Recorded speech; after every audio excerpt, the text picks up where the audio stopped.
NBC Sports Network welcomes you to the following presentation of the IZOD IndyCar Series.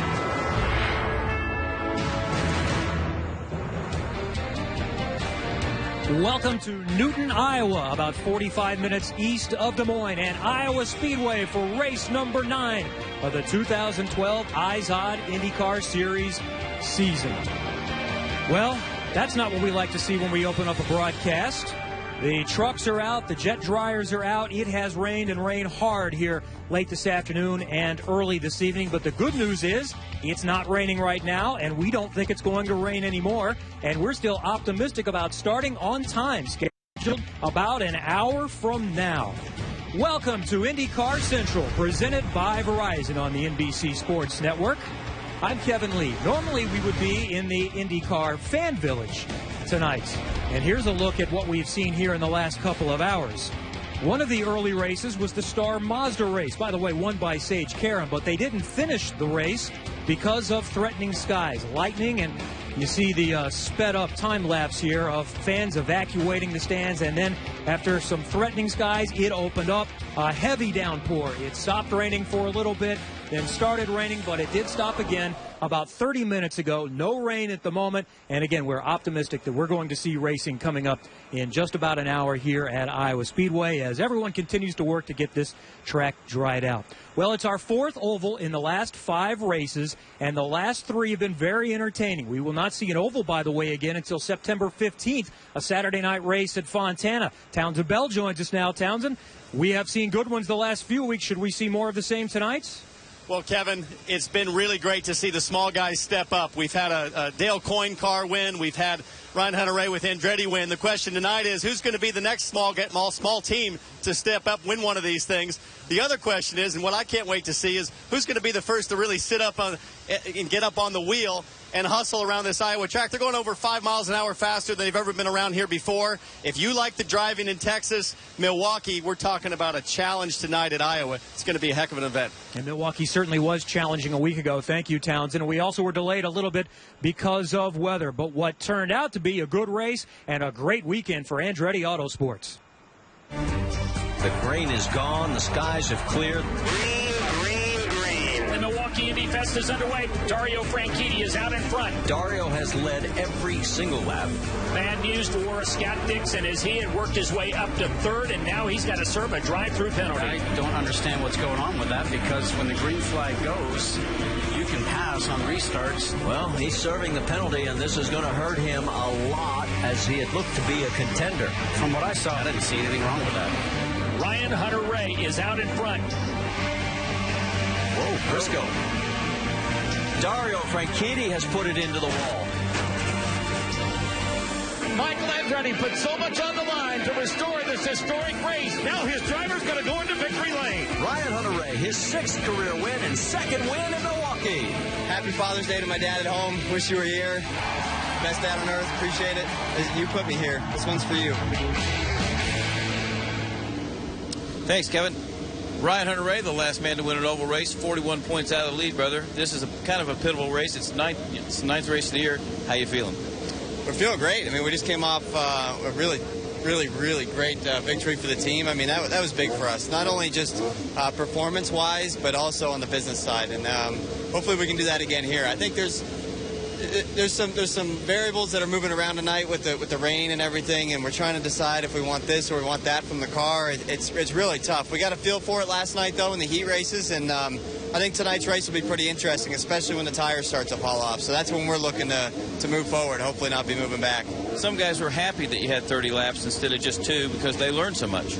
Yeah, we did. We learned a lot about who had the strong cars, kind of why. Three teams here at Andretti Autosport.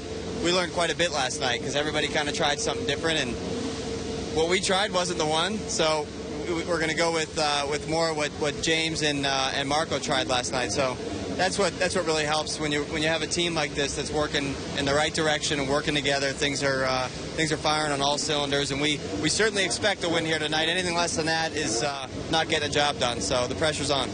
All right, Justin, you won at Texas. You had a good qualifying run at Milwaukee and lost an engine. It just seems like to me you're a completely different person on an oval now. You seem to have so much confidence where you didn't used to have it all.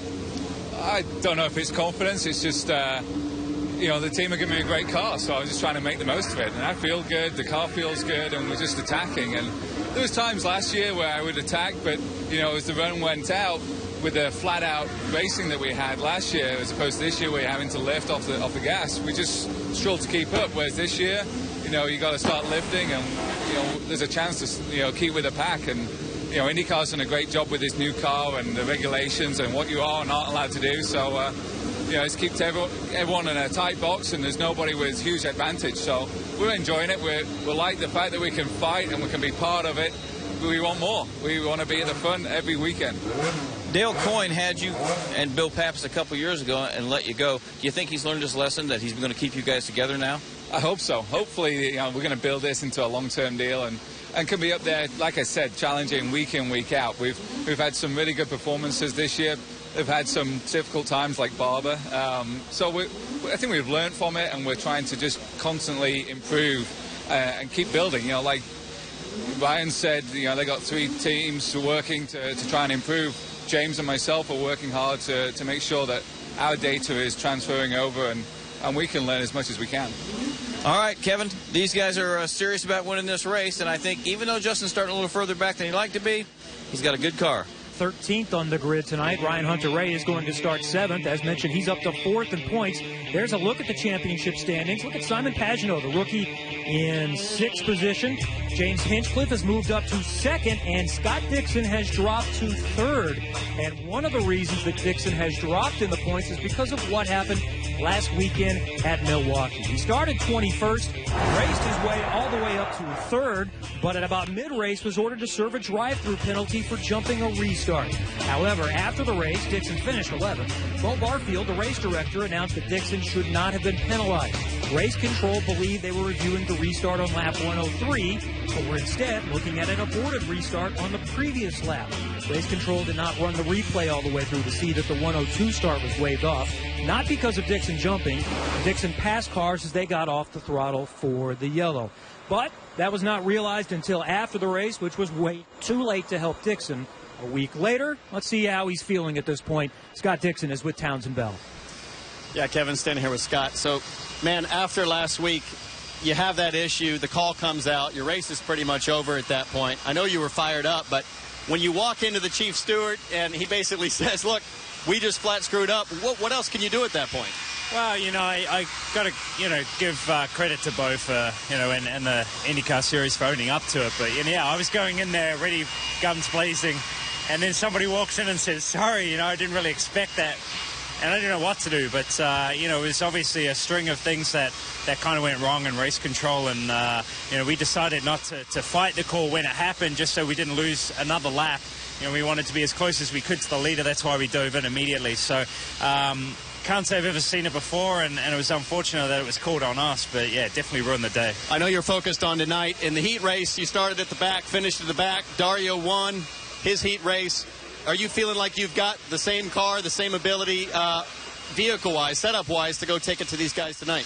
Yeah, I think definitely. You know, I wouldn't say that the team across the board is really that confident with the car, and so we pretty much threw the kitchen sink at my one last night, and we started on scuffed tires.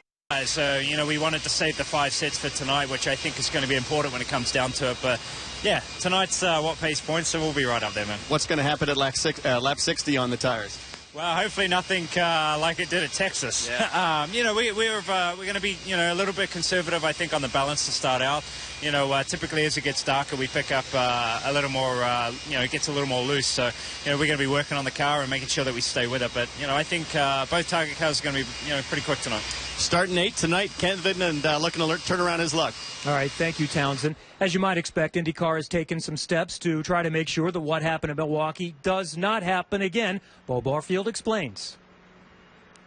For Milwaukee, we relied on basically what was 2 separate systems. We would have to get a timestamp from the timing and scoring, the official time that we would either go yellow or green. to match up and synchronize with a separate system the replay videos. That, as it happens, didn't match up properly because one of the computer's clock basically went haywire. So the changes that we've made is to have a specific dedicated camera on the starter so that we see the moment that he waves any flag, whether that happens to be green or yellow, and that already existing within the video system where we get all of our replays, there's no longer the need to synchronize systems. When we go full course yellow, which we tend to have calls for passes under yellow, similar to when we go green, we tend to have calls for reviewing restarts. We have that precise moment that the starter waved either flag, and we can find that timestamp that now matches up directly within our replay system rather than relying on a timestamp from an outside system. All right, we normally would be in the IndyCar fan village visiting with our fans and our friends, but I have invaded their space. These are the booth mates with Bob Jenkins, Jan Beekes, and Tommy Kendall. Tommy, I'll start with you. Reaction to everything that transpired and what we heard from Bo Barfield today. Well, I mean, what Bo didn't say, he's been using the system for 8 years and has never had anything even remotely similar to this. So it just shows a bunch of things had to line up perfectly wrong for it to happen, but it did, and that's unacceptable.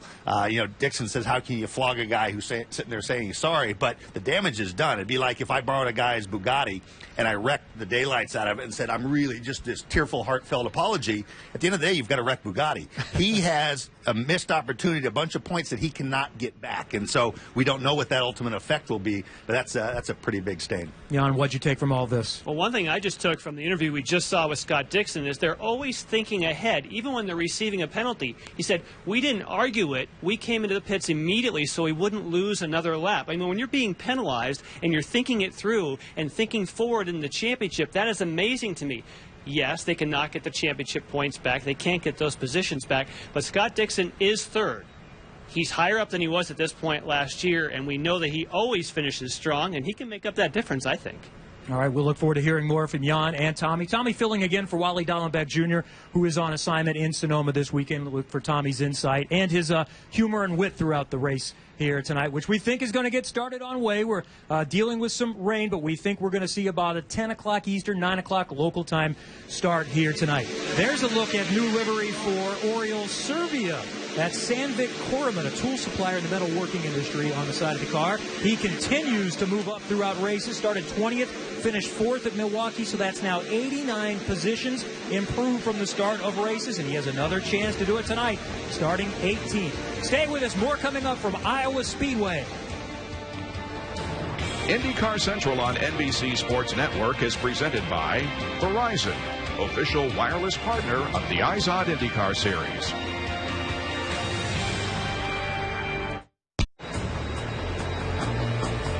Welcome back to Iowa Speedway. IndyCar Central presented by Verizon continues. You see some hardy race fans that have weathered the rain that are outside, but it's not raining now, and we expect to go racing at the top of the hour.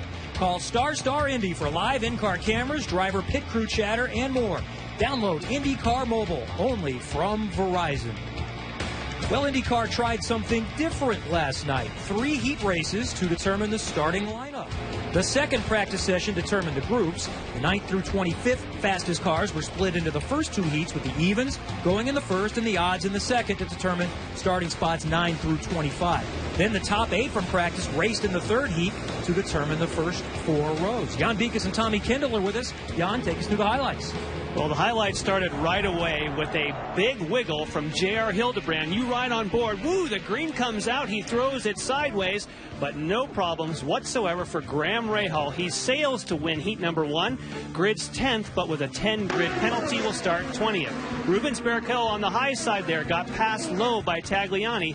Then Tagliani in Heat 2 gets passed on the high side by Tony Kanaan. The high groove is the place you want to be. Jimmy Vasser likes what he sees from Tony Kanaan. Then Marco Andretti on the right. He was fast, but not as fast as Dario Franchitti because he was hitting the rev limiter. Cars like Elio Castroneves passing him on the high side. But look at this action. This was between Briscoe and Hinchcliffe. Some very close racing. But Dario Franchitti comes through to score the pole position point and the $10,000. Hinchcliffe was quick to run over and say, hey, sorry about that one. Yeah, in this format, the drivers were very skeptical going in, but I think all of them liked what they saw enough to think it needs to be explored. But all the ones I talked to would like to see something at stake, tires, points, or money, something to give you an incentive to move forward. And some even talked about letting the winner in heats 2 and 3 advance onto the feature or the main, and we get 10 in that race. All right, here's how they're going to line up the first 4 rows, determined from heat number 3. You see Franchitti and Castroneves on the front row, teammates on row number 2, teammates again in row number 3, and then Ryan Hunter-Reay and Scott Dixon in row number 4. Let's hear from the pole sitter. His 28th pole of his career, Dario Franchitti, is with Townsend Bell. Well, Kevin, I was watching up on the roof in the first practice, and nobody figured out this new format quicker than Dario. He was the first guy to try the high line. He was quick. His line looked flawless. Dario, you're starting up front tonight, obviously. Does anybody else really have a chance? I'd love to say no, but I think there's quite a few of them. I mean, it's a lot of changed conditions tonight. Green track again. The target car last night was pretty good. We found a line that it liked. And the good news is it wasn't hateful on any other line. So I think when we get into traffic tonight, we're going to have some options with the car, which is something we haven't had in the last couple of weeks in Texas, certainly, or in Milwaukee. So, I'm not sure ultimately how it's going to play out, but I'm feeling pretty comfortable with the car.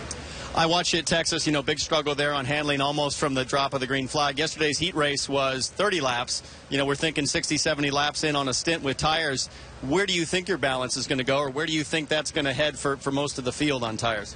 I think the trick, Townsend, is to keep it in balance. Whatever the controls in the car, if you can keep it in balance, and as that balance migrates, you're going to get understeer at some points in the run, you're going to get oversteer. And depending on the line you run and the traffic and how people affect you, you're going to have to just try and keep that balance centralized, really.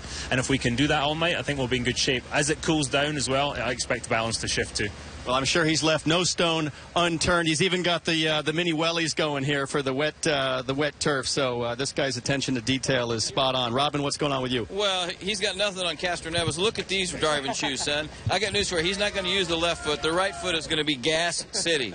Kid, what do you think? What do you expect? Because last night you were able to use the high groove and made a couple of cool passes. Do you think we'll see that in the race? I think so. The track's going to get better. Obviously, the temperature right now, it cools down tremendous, probably about 10 degrees from yesterday.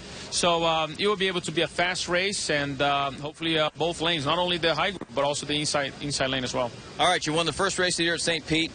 You're 5th in the points. You're only 43 points out. This is a nice night to get your first oval race victory in a while. Yes, I agree. We got to go back to the victory lane. We got to recoup what we lost grounds in some of the tracks, especially Detroit. That unfortunately I made a little mistake there. But we know we can do it. We showed yesterday on the heat race, and I'm really confident with the Penske truck rental car. We've seen that we have a strong setup right now. You've driven champ cars, IRL cars. Now we get this new version of car. Is there anything similar about this car at all? Is it a completely different animal? Isn't it fun to drive? Oh, it's fun to drive. It's still missing a lot of horsepower like it used to be in 2000, 2001. But again, I think when we start finding a little bit of the formula, racing in the small ovals like we're doing right now, maybe we're going to go back to what used to be without having the horsepower. So I believe right now everybody's brainstorming together, and we're going to have the chemistry that is going to make oval racing back the way it used to be. Well, I can tell you this new line of driver shoes, he's going to be out Monday, the Castroneves wet look, and I don't know. I still think you ought to wear those in the race, brother, because you would be on the gas. You couldn't help it. It'd be stuck between. You wouldn't fit in the car. All right, back to you kids. All right, thank you, Robin. Well, while we were in Indy in May for the 500, Jan ventured just southwest of the track to the home of the IndyCar chassis maker, Dallara. This is the 105,000 square feet, $7 million facility. It is not only racing manufacture, but also fan experience. One of the first items in the fan experience is this video board. It'll show everything from Dallara history to the cars that they have made and been involved with. For example, Gianpaolo Dallara's first job, Enzo Ferrari hired him to work and develop the wind tunnel, but he wanted to go racing. So he then goes over to Maserati, and some faces you'll recognize. Roger Penske, one of the drivers, along with Bruce McLaren, their race engineer, Gianpaolo Dallara. The fan experience is divided into 3 components. First, it's the design and the manufacturing of the race car itself. Then it comes to tuning and aerodynamics, and finally, with what it feels like, the idea of simulators putting you right in the driver's seat. On the other side of the wall, from the fan zone, is the actual manufacturing facility. You start, if you're going to make a carbon fiber composite piece, in a clean room, where you have rolls of carbon fiber and composite that then you shape into the size you want and then brought to this. Yes, this is an autoclave. You may recognize it's essentially a $100,000 pressure cooker that bakes and compresses those pieces to make the finished product. Then you move it to a non-clean room where you do the grinding and the finishing to make it just the way you want it. Next stop is quality control, where all the pieces that are manufactured are measured precisely and cataloged. Then a laser etching machine will put a specific serial number and a barcode with a secret code that only Dallara knows and make sure it's authentic. The carbon fiber composite pieces also have special RFIDs implanted in them. Take a scanner and be sure it's authentic. The fan experience also talks about aerodynamics. So on display will be this 40% model of the previous Dallara chassis. Now these models are handmade and cost over $300,000 more than the full-size car. And having just arrived from Italy is the 50% version of the current car, the DW12, with all the latest aerodynamic updates, and you can see how the technology has evolved. They've also made provisions for an enormous state-of-the-art driver simulator. And behind these doors, you'll see and get an idea just about the scope and how large this will be. After the tour, you can make your way past the chain-link fence and concrete barriers to a modern Italian cafe, where they'll prepare for you any of the delicacies from Italy, which I think, in fact, I'll have a bit of an espresso. Ciao. Thank you, Jan. That's been on my to-do list to have a coffee there, and I'd really like one of those simulators. I don't think it would fit in my basement very well. There's a look at Joseph Newgarden's car. He may have won the Indy Lights title last year and shown impressive speed here this season as a rookie, but he's still not instantly recognizable to fans. He shot a pair of highly entertaining incognito videos at the tracks.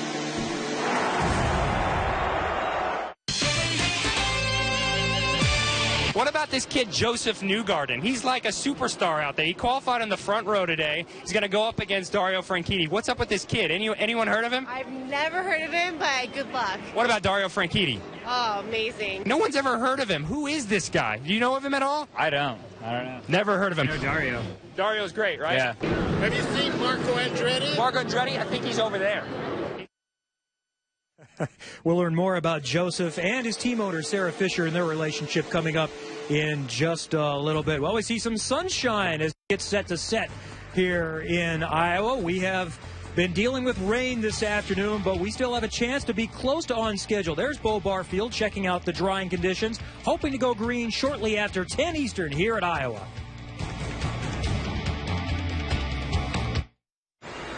Another great aerial here of Iowa cornfields back at Iowa Speedway for the Iowa Corn Indy 250. And next Saturday, the NBC Sports Network begins coverage of the Tour de France, cycling's most prestigious event.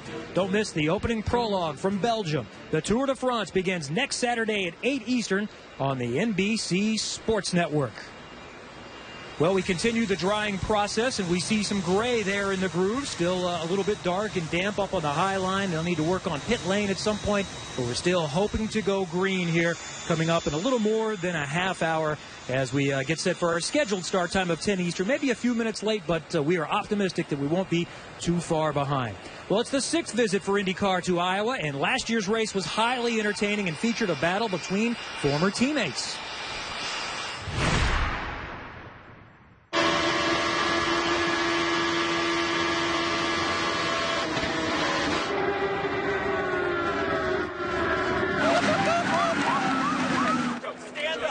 We saw a great battle last year, and Marco Andretti and Tony Kanaan battled to the end, and Marco got a win, the first one since his rookie season back in 2006, and he's been quick here this weekend as well. Let's go now down to Townsend Bell. Thanks, Kevin. So, Marco, last year, amazing result. You know, you dominated, had a strong car. How would you describe your season, though, so far to date? That's the question you're going to ask me? Come on, Townsend. We're better friends than that. Horrendous. It's been absolutely horrible. Credit to the team. They've been very quick.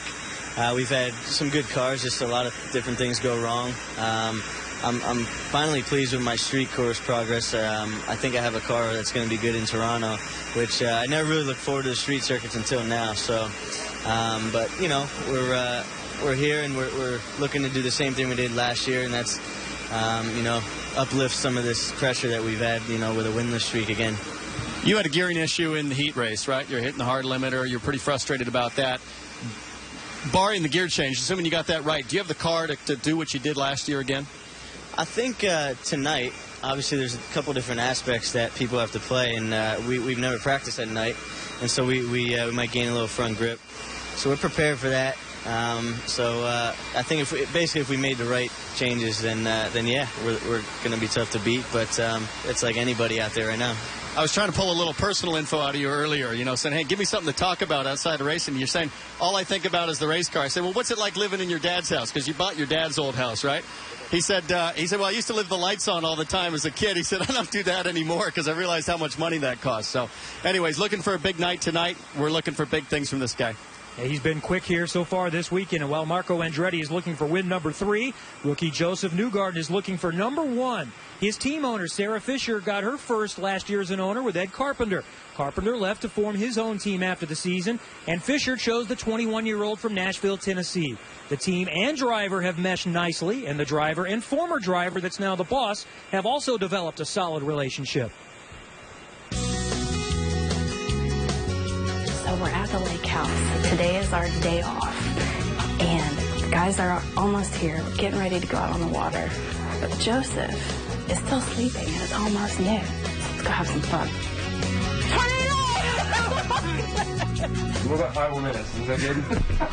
No, not 5 more minutes. It's noon. Mom always gave you 5 minutes at home. I'm not your mama. Let's go.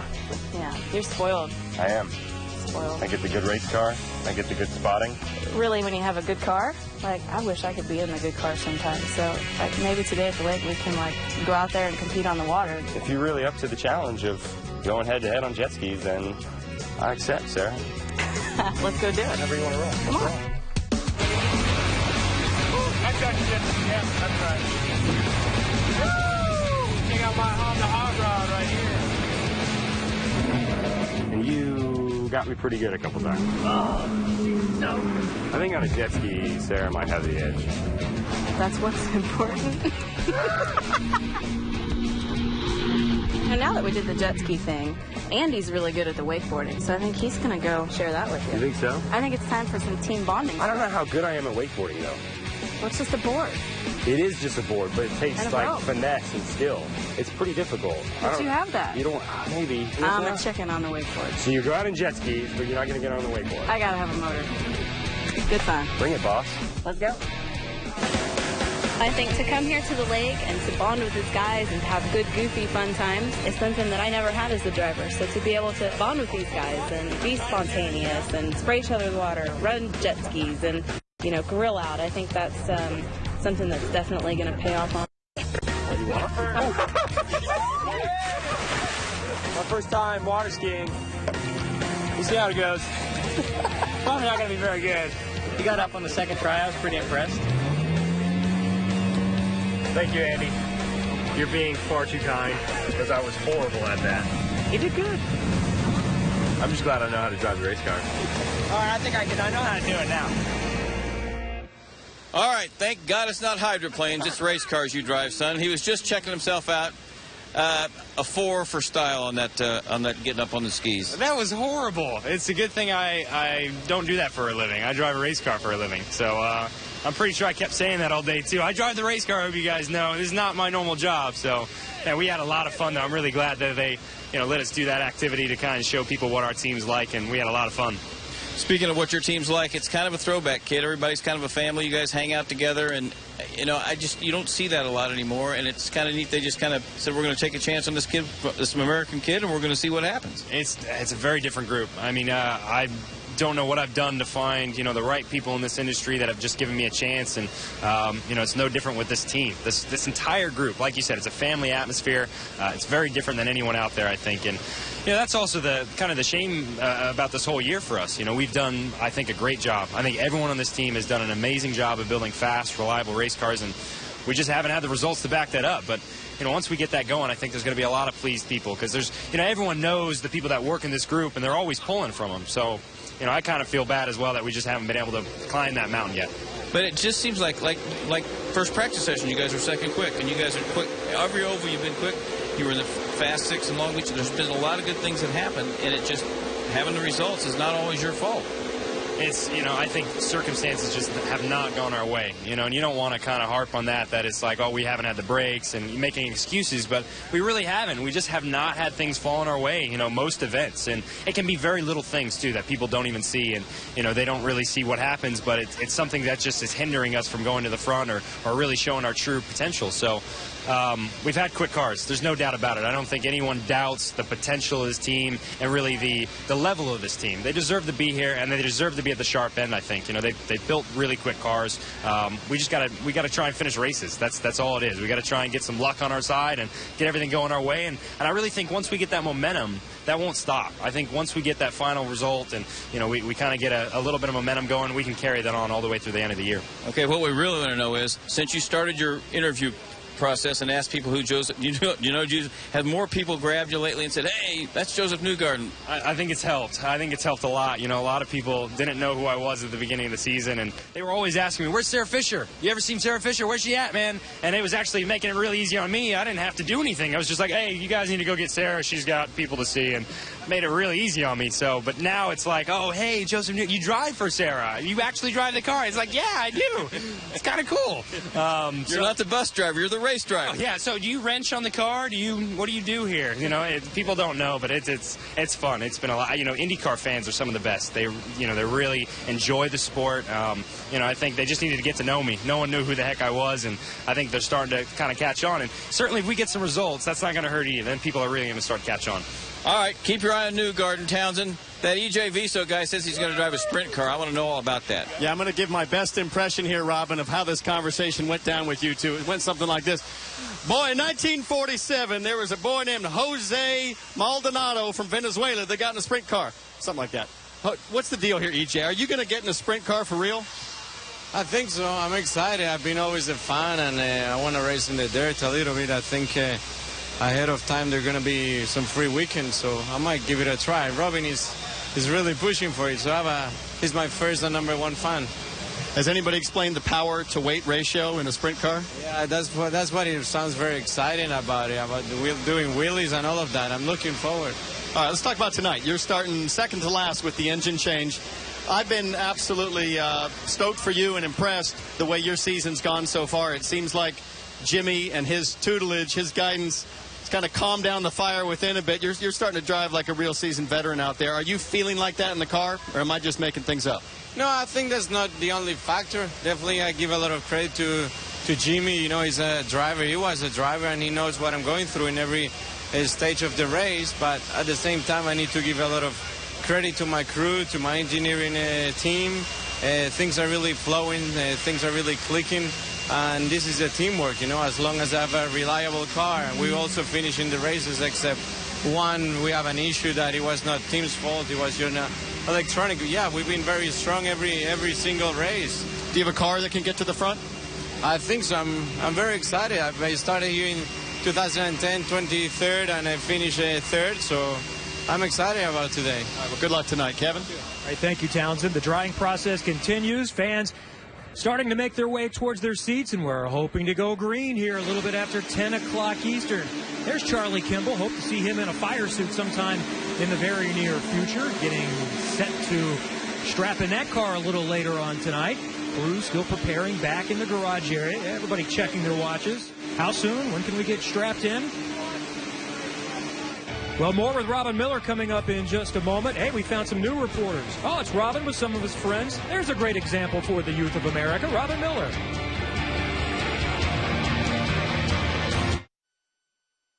The 2012 IZOD IndyCar Series is green. It's into turn one. He's on the outside. It's Elio Castroneves. And oh, what a way to to start the season. Win number 3 at St. Petersburg. The green flag is out from Barber Motorsports Park. Will Power was able to pass Scott Dixon, and he takes the checkered flag to win the Honda Indy Grand Prix of Alabama. And we're racing on the streets of Long Beach, California. Start 12th and win the 38th Toyota Grand Prix of Long Beach. Here we go in the Sao Paulo Indy 300. A three-peat for Will Power on the streets of Sao Paulo, Brazil. And the Indianapolis 500 is on.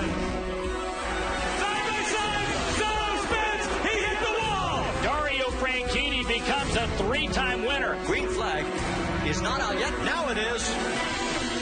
Scott Dixon is going to win in Detroit. The green flag is waving. Here we go. Oh, it hit the wall. Justin Wilson takes the inside and passes Ray Hall for the lead. Justin Wilson wins at Texas. The green flag will wave. We are racing. The Milwaukee Indy Fest is underway. Ryan Hunter-Reay slipped by Elio Castro-Neves. Ryan Hunter-Reay will come across the line. He will be a 2-time winner at the Milwaukee Mile. And that's from last week at Milwaukee. A good recap of the season at the midway point, and what a beautiful sunset here in Iowa. Just a little bit east of Des Moines, Iowa Speedway, Newton, Iowa. The sun about to set. The good thing is it's not raining. The track is drying, and we are going to go racing a little bit later on tonight. I'm Kevin Lee. We're in the booth for IndyCar Central presented by Verizon tonight because of the weather. Tommy Kendall and Jan Beekes rejoin us. All right, let's give our mid-season report. Brand new car this year, Tommy, and I think by all accounts it has raced very well on road, street, and ovals. Well, they say the sport needs stars. The car really is a star. It's been spectacular, mainly because it's difficult to get a handle on. And when you're doing analysis and prediction and looking forward, you look for patterns. And my pattern recognition software is either broken or it's so unpredictable that I can't generate one. It's not just drivers, it's not teams. There's no pattern that I can latch onto. It's made for great racing. You got guys start a race well. It used to be the fast guys. You're like 90% you could pick the winner at the start. I wouldn't put any money on anything. I've got ideas and people I like, but it's been a great season, a little bit of everything. Jan, your impression so far? Well, Kevin, I think for me it's been a season of surprises. To kind of go further on your point there, Tommy, is that let's say our first race on NBC Sports was at Barber Motorsports Park. You're thinking, well, with new defending rules, I'm thinking, man, there's not going to be any passing. Well, there was heaps of passing because that was an abrasive surface, the tires wore, and all of a sudden we had something we hadn't seen for a long time. Then the Indianapolis 500, that wasn't a tire issue. That was the fact that what happened was these cars punched such a big hole in the air that you could get that big slipstream, and that was an awesome race. And then, of course, we all were thinking about Texas. What's going to happen? You have to reinvent what's going to happen. Will it be pack racing? Can they lower the downforce to the point to where you can have something that's going to be good?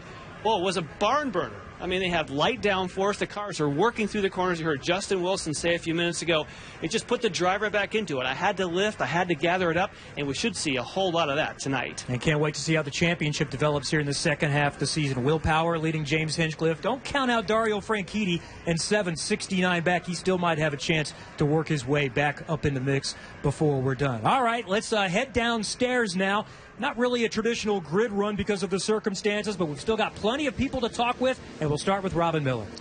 Okay, Simone Pagenaud has had one of the greatest seasons. He's 6th in the points on a single-car team. He's got 2 podiums. But his best story is what he did at Texas with his helmet and his knee and his head. Go. Well, you know, I'm obviously a rookie on the oval, so it was actually a very stressful moment. Probably the most stressful moment in my career because we start the race. This is my earplugs. They go, obviously, in my ear. We plug this, and then I have communication with the pit box. And as I leave the pit box, on the formation lap, Robert was talking to me and tells me what to do with the car and how many time by we're going to go. Well, as I go on the banking, I have no communication whatsoever with anyone. And it's like being by yourself in the middle of an arena with no communication with anyone. So it's very stressful. So I try to figure out what's happening. You know, I'm obviously trying to check. You know, I'm worried it's my helmet. I'm worried I've got a problem with this connector, which I can't reach. So I'm thinking, okay, let's take step by step what could be wrong. So check this, it was connected. Check that, and it was disconnected. But then where did it go? That's the problem with gloves. You can't feel anything. So I took my gloves off, and I started to reach this, which was falling on my lap. I reached it. It was full of tape because we usually tape it. Yeah, there you go. Yeah, you've got to see that. And I'm driving the car with my knee, which is very difficult with an oval car. You see, I can see my knee behind the steering because the car wants to turn left, so it's an oval car. It's very difficult to keep it straight in the straight line with a knee. And then I replugged basically this plug to my helmet and taped it back over. Put my helmet, my gloves back on, and it was the race starts. So besides being a sports car champion and a rally driver, you're now like a hell driver, a thrill driver. You can jump over ramps and go through fiery crosses and stuff. I actually love to do that, but it just tells you, don't text and drive, man. you can't do two things when you drive. Don't text and drive, kiddies. You heard that. One thing I want to say is that this is, you know, everybody says, oh, one-car team's tough and all that, but you've worked really good with your engineer, Ben, from your sports car days, and Sam's given you guys everything you needed. Honda's been a big supporter. You really are making a good argument that a one-car team can be successful. Yeah, I mean, the team is doing a great job. It's a very good environment for me. Everybody's putting behind me. Everybody has a lot of trust in my feedback, and Ben is obviously, you know, he never doubts me, which is very important for my confidence level, and I never doubt whatever he does on the race car. So it's very important for both of us just feel that trust between each other. And, you know, when he said at Milwaukee it's going to be flat in quali, I went out and went flat. So this is just a testament to this relationship. I think this weekend we're struggling a little bit. A teammate would be very useful. But I think, you know, as a one-car team, it's pretty standard what they're doing. All right, well, keep up the good work, kid. Townsend Bell, we're going to you, brother. Thanks, Robin. Hanging out here with Charlie Kimball. If you guys think it's stressful having to adjust your radio, imagine checking your blood sugar as you're driving all the time. Charlie, I know, spokesperson for diabetes and your sponsor. Now, tell me, you met the president or something earlier this week, got a gold star. What was that all about? Well, I was a recipient of the Jefferson Award. It's an award for community service and community outreach. So it was really neat to be able to represent IndyCar and open-wheeled racing in such a national forum like that for my work in the diabetes community. You know, I got to see it firsthand yesterday. I was out there walking around, and you guys have the little activation tent for Novo out there. You were signing autographs. It was so cool to see people come through with your jerseys on. I mean, you're a real hero for people that are suffering from diabetes. Well, it's really neat to hear their stories. A lot of the stories they tell me inspire me when I'm in the race car. You know, I met a gentleman just recently who's had diabetes for 65 years, and he was out here walking around enjoying the race. So it was really neat to be able to tell my story, hear their story, and still get in the race car and go fast. All right, let's talk about racing a little bit. You've struggled a bit in the last two events. You were great at Indy. I finished just behind you. You did a great job there. What's going on tonight? You got something you think that can compete with your teammates? Yeah, I think we got a really good car for this evening. We rebuilding some momentum after the last two events. Tonight's race is going to be a difficult one. It's hard with a little less downforce, but I think the 30 last night showed that guys can run the second lane. That's where you got to be to pass tonight. All right, thanks, Charlie. Robin, you're hanging out with his teammate. Graham won the heat race, but he had a really fast car in Texas. Do you think, can you come from the back to the front in this thing? Yeah, I mean, we can, of course. It's going to be a challenge. I think the hardest thing for us is simply to get by enough guys to not go a lap down early. That's probably going to be our biggest challenge. Obviously, in the car or in the heat race, everybody saw how fast the car is. So I think the MTB Service Central guys will be able to move forward. It's just how quickly can we get there? And you know, I mean, in 30 laps, I almost lapped, you know, Sato, who was 8th in our field. And now you put 3 times that many cars on the track. You know, I think the leader's going to come up to the back pretty quick. So we got to go forward fast. Do you think the drivers are going to get together after the season and say, let's vote on this 10-spot penalty next year? Formula One's only 5 places. Maybe make it not so severe? Yeah, I mean, you know, it hurts a lot for us. And we've had this penalty a couple times this year. But, you know, we just needed to have the newest spec engine, which is what we've been running the last several races. But, you know, unfortunately, this is the price we pay. Next year, it should be like 5 spots or, you know, something that is still a penalty, but it doesn't kill you. And, you know, certainly in our case, if we were starting in that top 8, I think we'd be tough to beat tonight. So, you know, we've got some work to do. All right, get dressed and have a good race, kid. Thanks for your time. Townsend Bell, back to you, buddy. Thanks, Robin. Standing here with JR. We just caught up with him. So let's talk first about cars, because we were talking about 65 Riviera earlier. What's that all about? No, man, I think they're rad. You know, I definitely, I grew up around kind of 60s muscle cars with my dad. He had a 68 Camaro that was a Trans Am race car, actually, from when it was new. So I grew up around that era, and we're always kind of hunting around for a project car here and there. So You grew up in 65? I didn't grow up then. I did grow up around those cars. You know, I mean, I grew up around vintage racing kind of before as I got older, kind of saw all the rest of it. So that's definitely a little bit in my blood. All right, let's talk a little racing now. I know the guy you drive for, JB, Big JB. Not very patient back in the old days. He seems a lot more patient now. He's got a lot of faith in you. You know, he said great things over the last year and a half since you've been with this team. You're at a point now where, you're midway through your second year. Are you starting to feel some of that expectation? And do you put some of that on yourself as well to step up and go out and try to win one of these now? Yeah, I mean, we're here to win. Absolutely. I mean, I feel like it's on me to get Panther Racing back in the winner's circle. They've been close a lot of times over the last 4 or 5 years, and we've come close a couple of times. And to be honest with you, this is a track last year that I think we sort of had a shot at it if things had gone a little bit differently for us. We had a wicked fast race car around this place. So, this is definitely a place that we look forward to, and hopefully we can get out there and get it done today. Having been here, once before and raced in Indy Lights now on ovals, do you feel like you come here and know exactly what you want to feel, or is this new format thrown things totally into the wild again? No, I mean, that's a big piece of it. You come back to these places, especially on the ovals, and you really... Every car, you got to kind of have that same security, but you got to know that things are going to be there at the end of a run, too, And so I think that's something this year that we've been able to just dive right in, despite the fact that the car and engine are different. How's the relationship with Oriole and the Dreyer Reinbold guys working out? It's been good, man. I mean, all these races have been jammed together so tight. I think that it's been a little bit tough to really be firing on all cylinders, just because nobody's gotten a chance to really settle down and look through things and figure it all out. But it's awesome having Oriole around, and that's a great group of guys. You going high at the start? Absolutely. Yeah, no, we'll definitely be dusting it off on the high side here. All right, up there working the cushions, going to be J.R. Hildenbrand. Back to you guys. Thanks, man. I'm talking to this guy says he's a rookie. He's 39 years old. I think he's lying about his age. He just turned 40. That's right. Mr. Barrichello, you've had 3 good races in a row on ovals. Starting pretty good tonight. What are you expecting? Well, it's a new thing all along again to me. Yesterday, the 30 laps teach me something, which was positive. Let's see if the setup is good enough for tonight's race. Do you find yourself starting to lean on people more? You picked out the guys you can trust and the guys you can't? Oh, you definitely know that by now. There's a lot more that you can learn from people, from friends, not so much friends. But I tell you, this oval is such a different experience running outside. When you're a rookie, it just looks like the track just go whoop, narrow down, because it's you feel like you can only have a line, but then you learn from this guys that you can go outside. Now, what I want to know is, he went home and watched the Milwaukee race to see how he was doing. You came from the back to finish in the top 5. Do you go home and watch those races and smile, or what do you do? I cannot reveal my secrets just like that.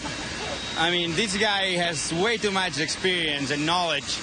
We have to be very careful what we teach him. He's already doing too well. Oriole Survey he's passed more cars than anybody. Barrichello's trying to learn from him. We'll go back to you guys, because these guys got to be introduced and jump over these tires, which is an Olympic event here at Iowa. And that's great to see drivers suiting up, and we are getting closer to ready to go. There's Chip Ganassi. He's got several possibilities here tonight. Cars are being gridded, and we should go racing here in the next little while tonight. A little bit delayed, but we are going to race at Iowa Speedway. Stay tuned. Bob Jenkins takes over in just a moment. This is IndyCar Central, presented by Verizon. IndyCar Central on NBC Sports Network is presented by Verizon, official wireless partner of the IZOD IndyCar Series. Pace begins to quicken as the fans have come from below the grandstand, where they were protected from the rain, into their seats, and the pace on pit road is picking up substantially now as the mechanics and the teams get set to get their drivers into the cars and the race underway. We are told that the green flag hopefully now is going to be displayed at around 9:30, just about a half hour from now. The track is drying slowly, and we hope that the entire track and pit lane is dried in just a few moments. Let's go down to Townsend Bell. Thanks, Bob. You know what I love about this guy? He's just kind of a sleeper for me. I don't know. Last time I was paying attention to you was like Indy Lights, it seems, and all of a sudden I look down at my little wristband here. Championship is second in points.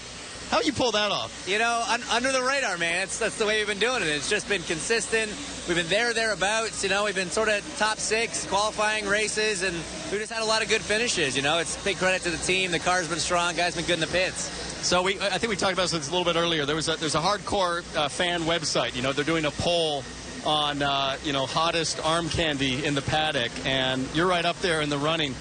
Tell me a little bit about how one might train somebody for that experience. I mean, let's just say somebody had a girlfriend and they were a racing driver, and you wanted to kind of break them in on how to be an IndyCar girlfriend or wife. How would you go about that process? And I'll tell you what, the toughest job in racing is dating a racing driver. And any of the wives or girlfriends will tell you it is a hard gig keeping up with us, putting up with us, and they're all saints, each and every single one of them. So no, I'm pretty lucky. There's a lot of guys in this paddock in the same sort of situation too. And actually, just one thing real quick. One of my guys, Craig, had surgery yesterday. I just want to give him a shout out. We're racing for you today, buddy. Hope we can pull off a good one. Let's talk about tonight.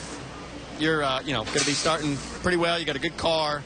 Is this the kind of track that you think really caters to your team, your situation, and you as a driver?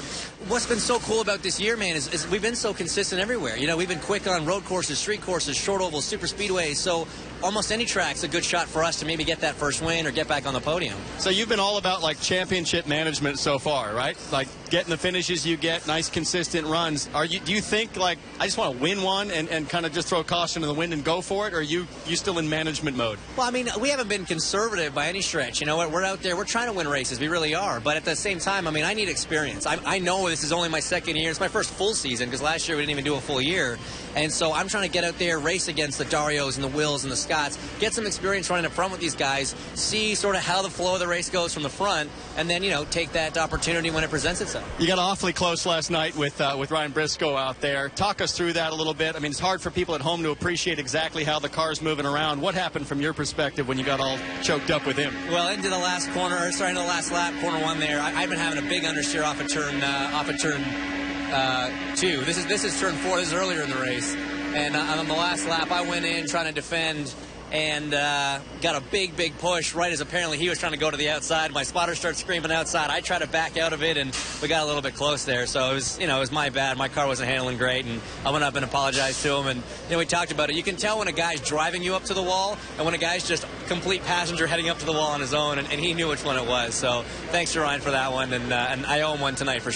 well, good luck tonight, Robin. Well, first of all, the reason Hinchcliffe started driving race cars and wearing Nomex was to pick up women. So don't let him tell you anything else. It ain't about competition. It's about picking up Canadian women. Now, we got that story out of the way, Randall. Randy Bernard, the IndyCar CEO. Here, fireworks. Here's what I wonder, Randy. If people are having a drought in their city, they should just probably schedule an IndyCar oval race. I tell you, I think the best investment of the year was the Iowa corn growers. I mean, they couldn't get rain here. All they have to do is bring IndyCar here, and it rains. All right, everybody's talking about the 16th race. We've got to have a 16th race. It's got to be at Elkhart Lake.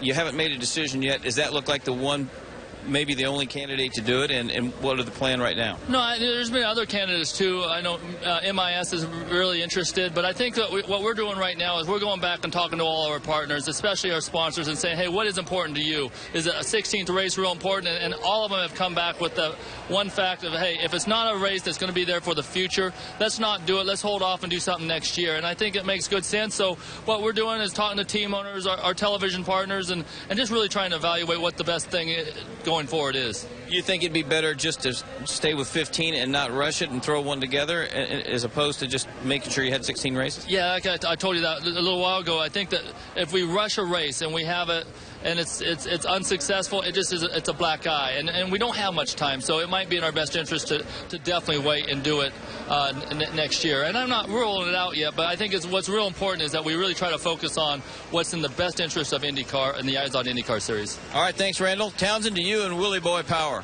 Yeah. Slick Willie P just got a wet willie from James Hinchcliffe. Will, I saw you last night at dinner, I think. I was with TK, and everybody was blown away. They said the only thing you ever eat the night before a race is sushi and Burger King. What's the deal? You were at like a different kind of like an American fusion cuisine. I thought I'd go Italian, man. Get some pasta, get some of the carbohydrates. But yeah, you can't really pass up McDonald's like a quarter-pounder meal deal.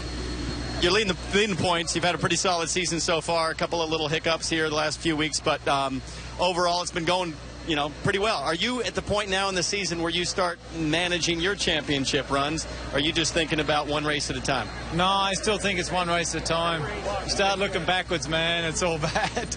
I think you just got to be on the attack, and just take every race, every lap, every pit stop as it comes, and try not to make a mistake while doing it. Yeah. Well, with Hinch standing here in the background and, you just kind of eyes in the back of your head, does that mess with your concentration at all? No. But he's got. I'm behind him. I'm going to get him. I'm going to get him this time on the start. All right, listen, tell me about your car for a second, about this track. I mean, this is a new format. At Texas, you seem to really like the challenge there. The challenge is much different than it's been in years past. No more pack racing, all that kind of stuff. You like what we're doing here? Yeah, I mean, they took some downforce out. It's definitely still an unbelievable speed in the corner. I think with these cool conditions, people won't be lifting quite as much, but I just hope the two lanes open up, and that will make good racing and a lot of passing. All right, last question. You're in charge of IndyCar for one day. How much horsepower do you magically assign to these cars? 900.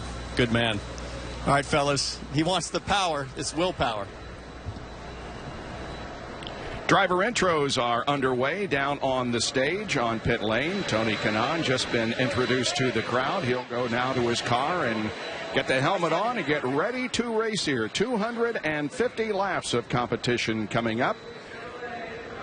Probably don't get to see this very much, you at home, but this is something that occurs, of course, before every race. Every driver is introduced to the crowd. They can salute them, and the crowd can give them a round of applause just before they get into their cars. As you can see, the skies overhead don't look all that great, but hopefully we have seen the last of the rain, and we can get this race in here tonight.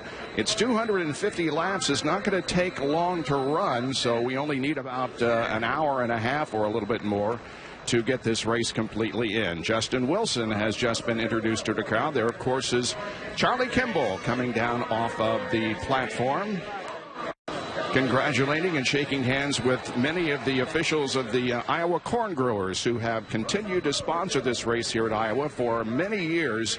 And it's just a great thing for them, and it's a great thing for us to come here and be treated to some very great hospitality from the state of Iowa. Rubens Barrichello just been introduced. He goes down off of the stage.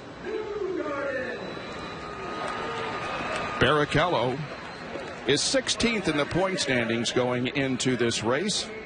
He did not start in one of the races at Texas. There is Joseph Newgarden. We just talked to Joseph not too long ago. He's 23rd in the point standings in his rookie year. He won the Firestone Indy Lights race at this facility last year, so he has been in victory lane before here. Hopes to do it in the IZOD IndyCar Series tonight. Graham Rahal scurries away. Mike Conway, the driver for A.J. Foyt Racing. Conway will start tonight in the 17th position. Ryan Hunter-Reay coming off his victory at Milwaukee last Saturday. Scott Dixon being introduced. He will start in 8th position tonight and is 3rd in the points, 35 behind the points leader, Will Power. Well, thanks for joining us for IndyCar Central, presented by Verizon. Opening ceremonies are coming up as we get closer and closer to the start of tonight's Iowa Corn Indy 250 from Iowa Speedway. Iowa's a very unique circuit. It's like a little bull ring. It's a fast little track. You're slicing and dicing, you're upshifting, downshifting, foot to the floor. It can bite you just as quick as you give it to it. I love racing there. It's a fun time. Very cool people at Iowa. They pack the stands. It's always sold out. Definitely a cool event and a lot of fun racing.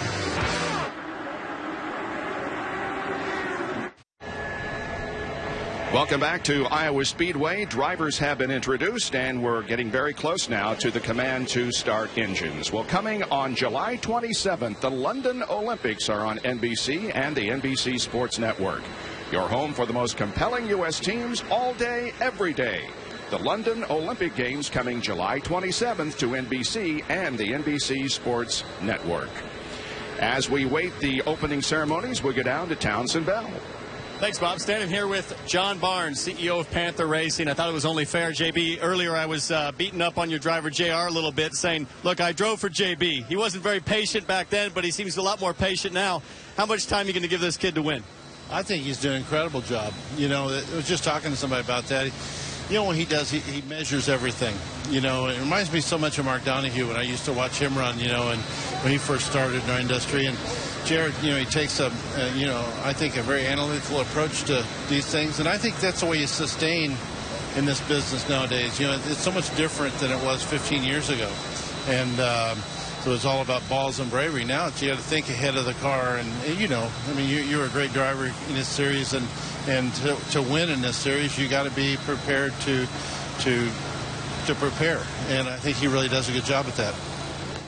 We talked yesterday about something you're very passionate about, the Hiring Heroes program with the National Guard. And as I watched you over the last few years, the amount of time that you've invested in not just a sponsor, but really something that goes a lot further beyond that. Talk about that a little bit.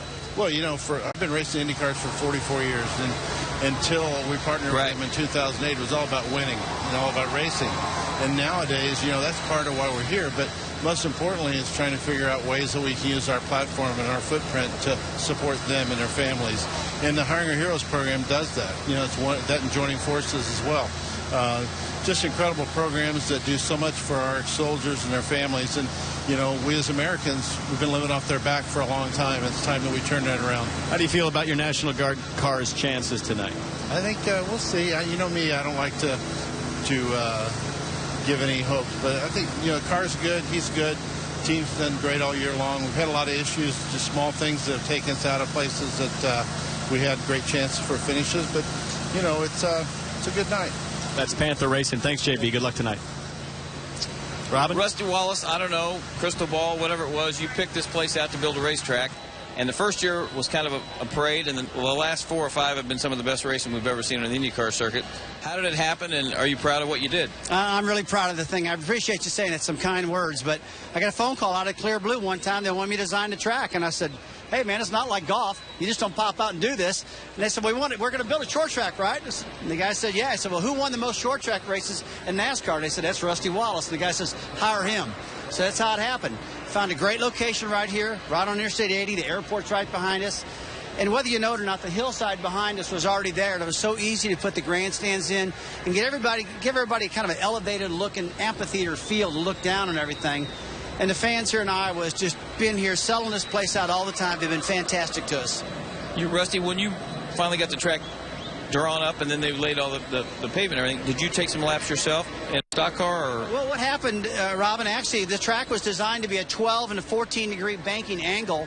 And when I talked to Brian Barnhart, he said, Rusty, I'm concerned that maybe that's too much angle for the Indy cars. So we went 12, 13, and 14 to accommodate everybody, and it worked out good. Well, as we were carving the track out, I kept running the dirt, and then we would pave it, and I would run it again. I ran it like 5 different times, and we kept sculpting it and carving on it, Robin, to get it just right. And I got to tell you, we laid it out in the CAD cam, and after we did that, it looked terrible driving it, but we fixed it.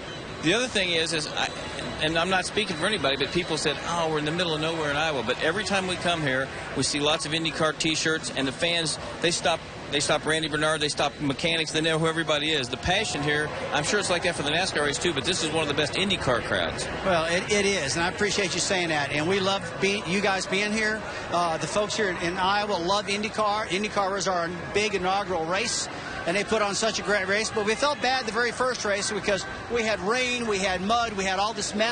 We fixed everything since then, and now the traffic is rolling perfect. We're putting on great races. I remember when IndyCar came here for the first time, they had too much downforce. Drove around the bottom of the racetrack, and I'm going, hey, man, what's going on? This track is designed to run 3 wide. And so they fixed that, too. Yeah, and I think you're going to see 2 wide racing tonight. and we appreciate you having us here because, I'll tell you what, this has become one of the best stops on the thing. Kevin Lee has got his clothes changed, I understand. He's in a driver's suit. He's starting 26th.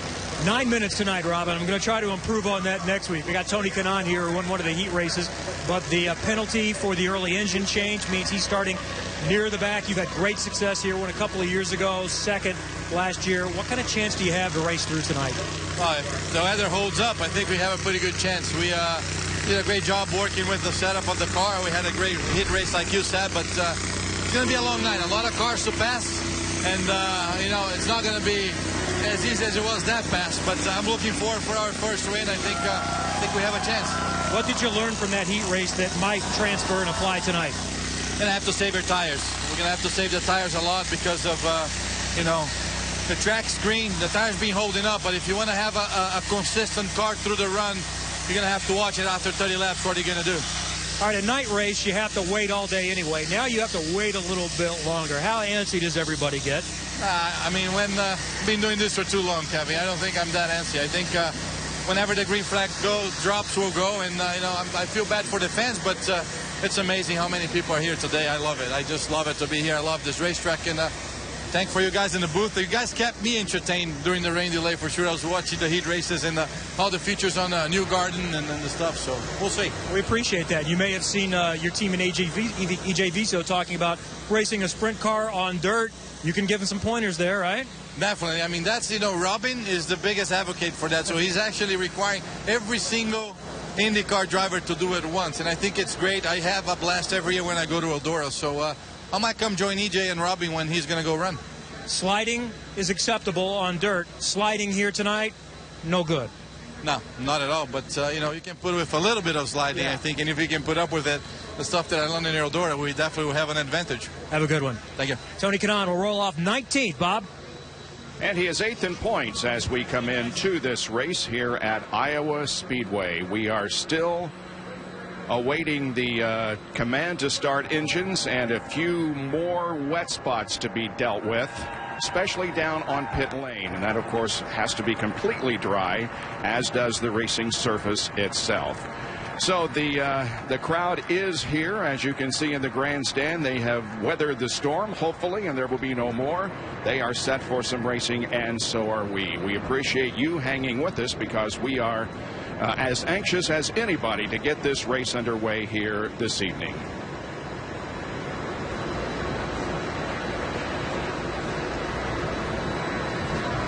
Cars are on pit lane. Not yet in them, but they will be very, very soon. Well, in 2008, our friend Dan Weldon won the race here at Iowa Speedway, and we go down for the opening ceremonies in remembrance of Dan Weldon.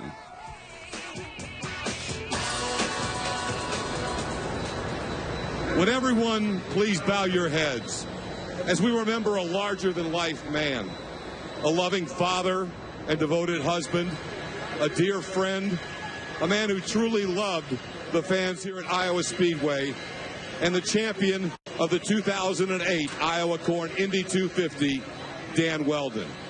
Dan will always be remembered in the hearts of Iowans, and especially in the hearts of the Iowa Speedway race fans.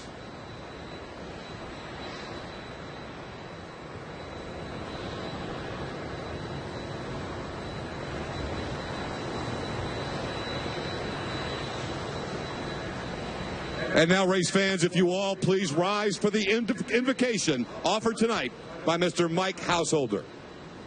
Let us pray. Gracious Lord God, we praise you for surrounding us with this beautiful land called Iowa. We thank you on this afternoon for the much-needed rain on behalf of Iowa farmers and on behalf of race fans everywhere. We thank you for giving it a rest tonight. Gathered here tonight at this particular Field of Dreams, we thank you, God, for the vision you gave to a few to build this stadium so that people would come by the tens of thousands to enjoy world-class racing, to take a well-deserved break from work, and strengthen bonds of love with good friends and family. For we know that life is always best when love wins the day. We thank you, Lord, for the inspiring talent you've given to all of the drivers and the poetic teamwork of their teams and their crews. Keep them and all of us safe tonight.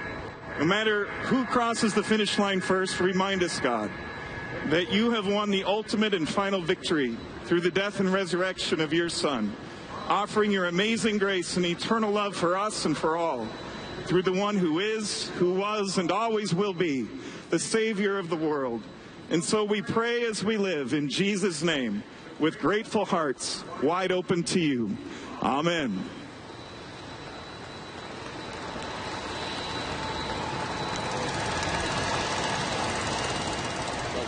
Please remain standing for the presentation of the colors by the Iowa National Guard.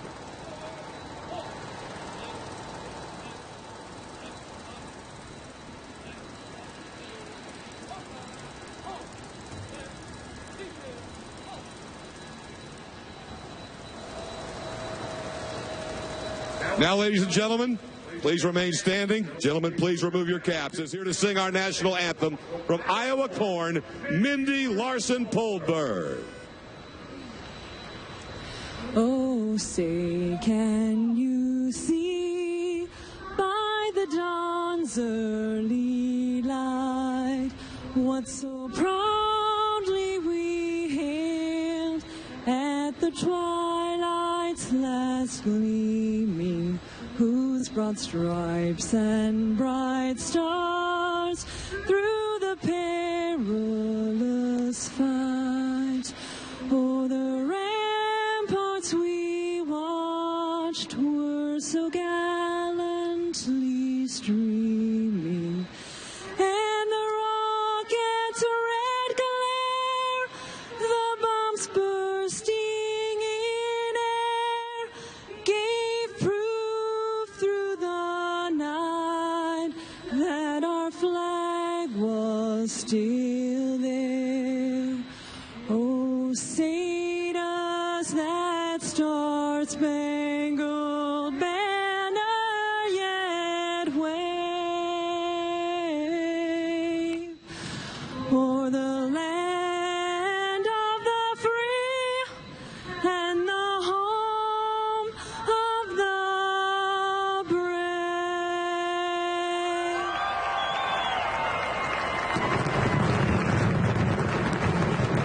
And the fireworks go off. 25 drivers now make their way to their cars. They're going to strap in and get set for 250 laps of racing on this 7/8 of a mile oval at Iowa Speedway. Stay with us.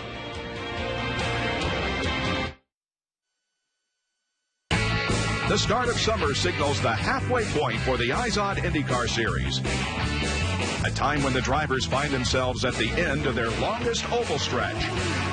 Indianapolis set the tempo for the first of four, where Dario Franchitti held off a late pass for the lead. Will he make the move? No, he'll crash in turn number one. Dario Franchitti is about to become a three-time winner. Unfortunately for Graham Rahal, the result was not the same in Texas. Oh, he hit the wall. He hit the wall. Unbelievable. Justin Wilson wins at Texas. And Milwaukee saw the sixth different winner this year, Ryan Hunter-Reay. Ryan Hunter-Reay, his sixth career win and second win in Milwaukee. But now the drivers find a tighter challenge awaiting on the shortest track of the season, Iowa Speedway. At 7/8 of a mile, this bull ring was made for fast-paced wheel-to-wheel action. Welcome to Saturday night under the lights. Welcome to Iowa.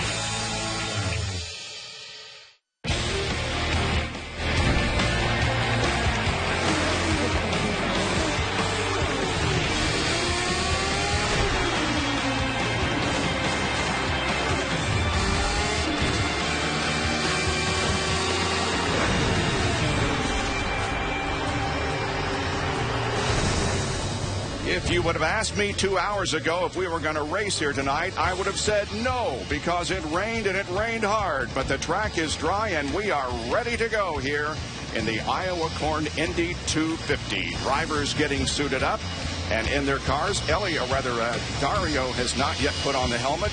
We're in a little bit of a delay here while some spots are being dried. Robin Miller is with Catherine Legg, who has her best start of the year tonight. Catherine, your best start, and it's no coincidence that you got to finally test a car here.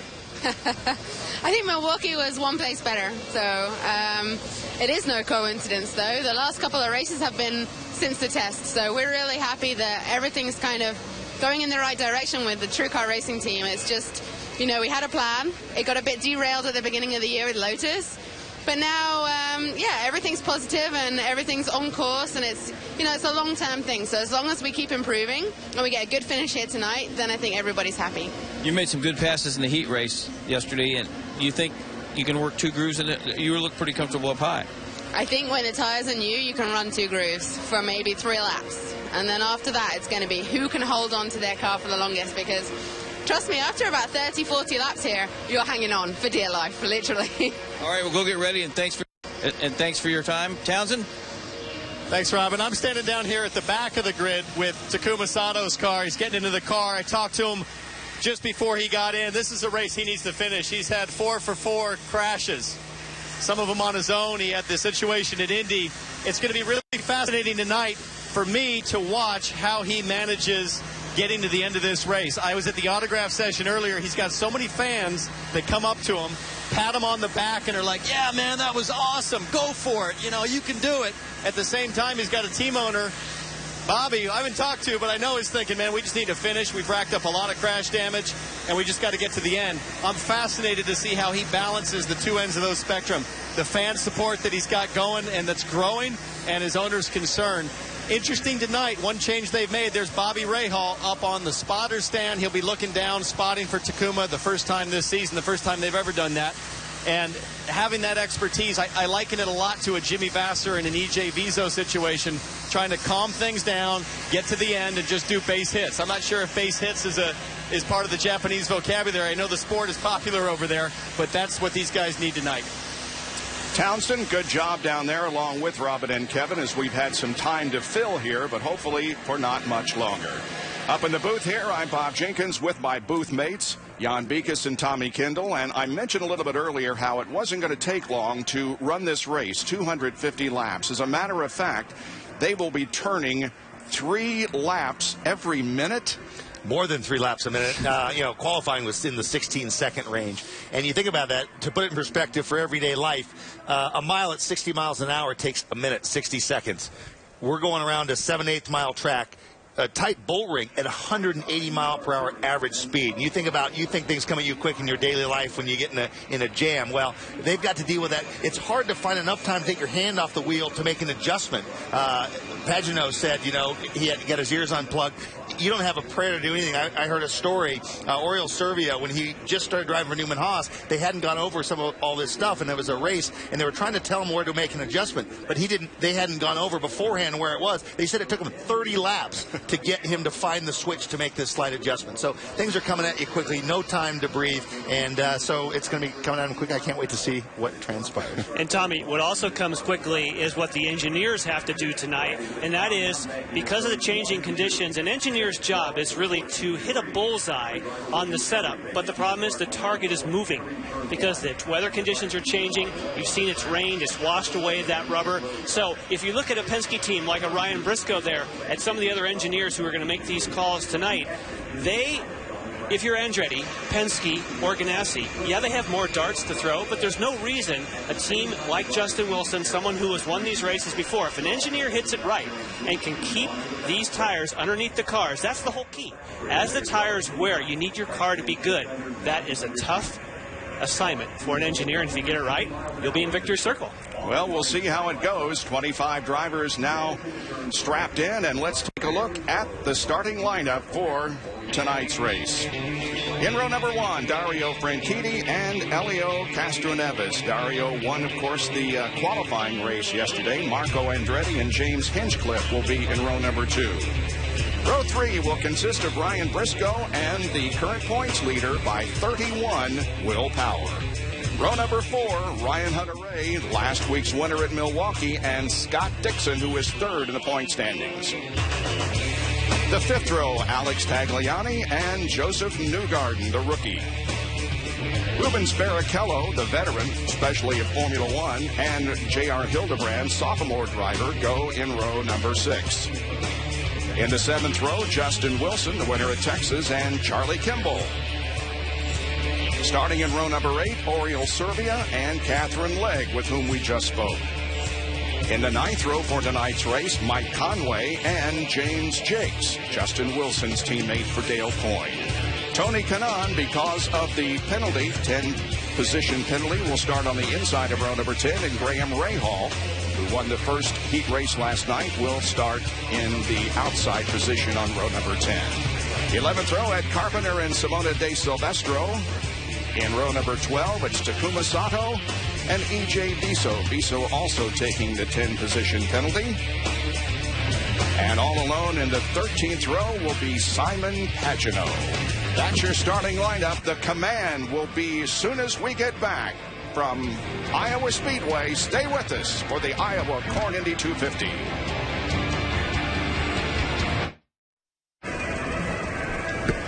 Nice aerial shot of Iowa Speedway, Newton, Iowa. The Iowa Corn Indy 250 is just moments away here. Heavy, heavy rain about 6 o'clock and 7 o'clock Eastern, or rather local time. We're in the central time zone here. But at the moment, it's 69 degrees, high humidity of 91%, winds from the southeast at 10 miles an hour, and it is cloudy, but only a 30% chance of rain now throughout the next 2 hours. All right, Will Power still has the points lead entering this 9th race of the year. James Hinchcliffe only behind by 31, and Scott Dixon only behind by 35. Ryan Hunter-Reay moves up because of his win in Milwaukee last week to 4th in the point standings. Elio Castroneves very close by in 5th position. Simon Pagenaud, who will start at the rear of tonight's race, is 6th in the point standings. Defending series champion Dario Franchitti, 68 points behind in 7th spot. Then Tony Kanaan in 8th, Ryan Briscoe 9th in the point standings, and 10th is Oriole Servia. Iowa Speedway, 7/8 of a mile. The banking is 12 to 14 degrees. So there's definitely an opportunity for the drivers to race side by side through the corners. All right, it's the moment that we have been waiting for. Let's go downstairs. Ladies and gentlemen, now for the most famous words in motorsports, a custom that originated at the greatest spectacle in racing, the Indianapolis 500. The president of the Iowa Corn Growers Association, Mr. Kevin Ross, along with Colin Applegate and Nick Rogers. Drivers, start your engines!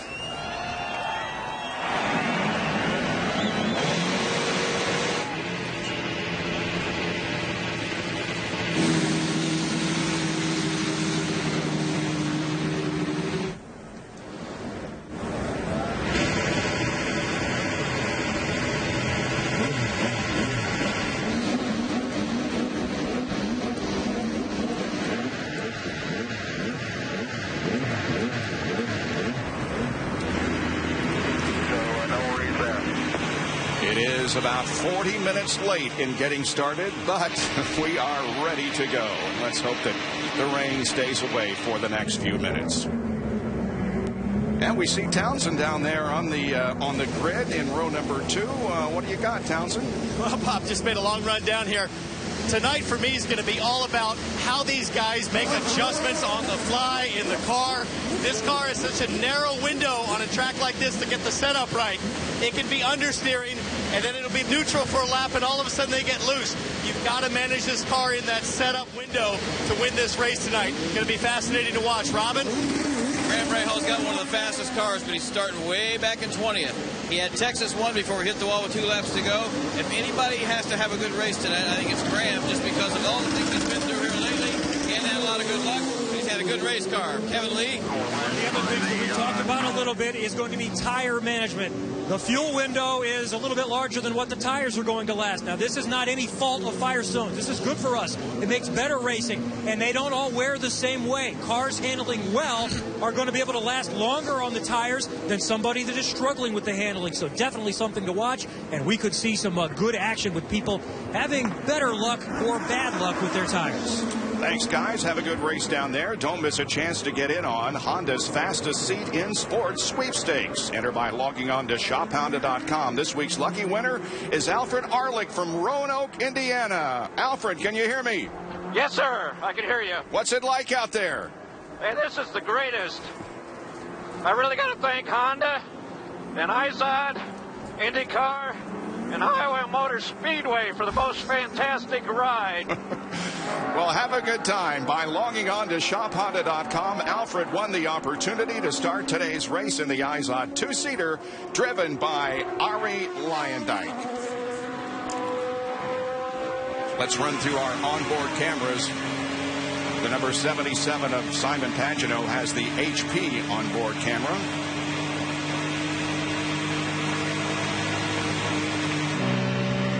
Next is Charlie Kimball, the Novolog FlexPin, number 83 machine.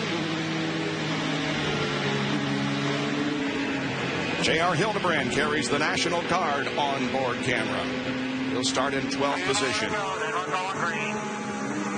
Bill Power also carries an onboard for us. There's James Hinchcliffe, who has the Verizon streaming onboard camera.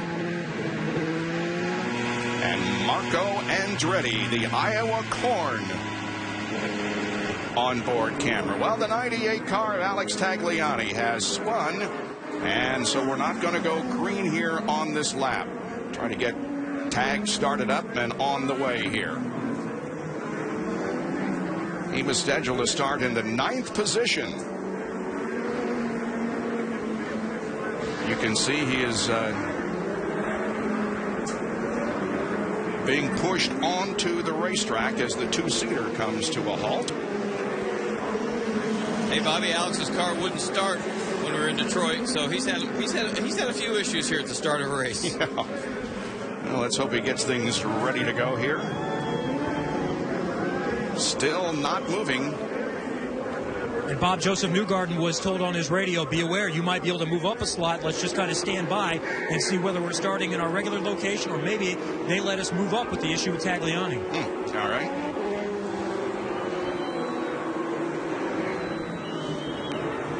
Bob, when you see these grooves and you see them weaving back and forth and trying to keep the tires clean, which is not much of a problem after there's been rain, Tommy, I think that because of the rain, the running into the two grooves will come sooner.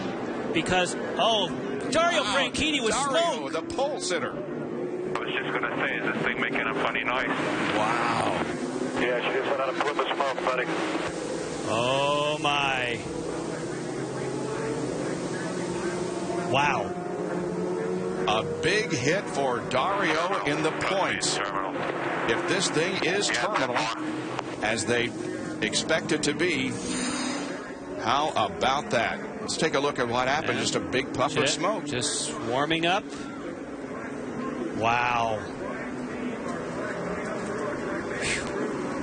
Well, you know, that is one thing about the championship this year is there's engine competition. And we haven't seen this for a while, but when the engine manufacturers are pushing the envelope, now you don't expect to have one blow up on the warm-up lap. Well, he was a two-time winner here at Iowa in 2007 and 2009, but in a cloud of smoke, he emerges from his race car, and it appears to be all over for Dario Franchitti before the race begins. The pole sitter out before green.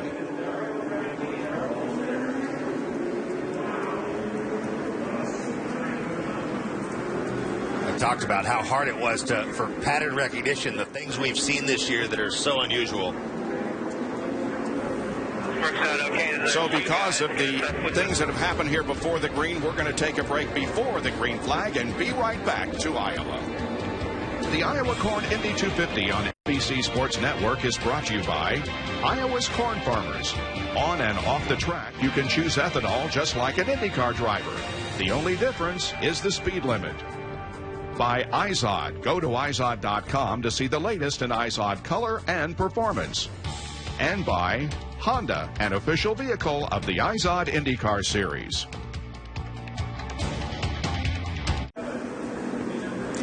Dario Franchitti's car being taken away from the racetrack. The pole sitter developing a problem before the green flag came out. A tough break for the pole sitter, Franchitti, in his quest to win another championship.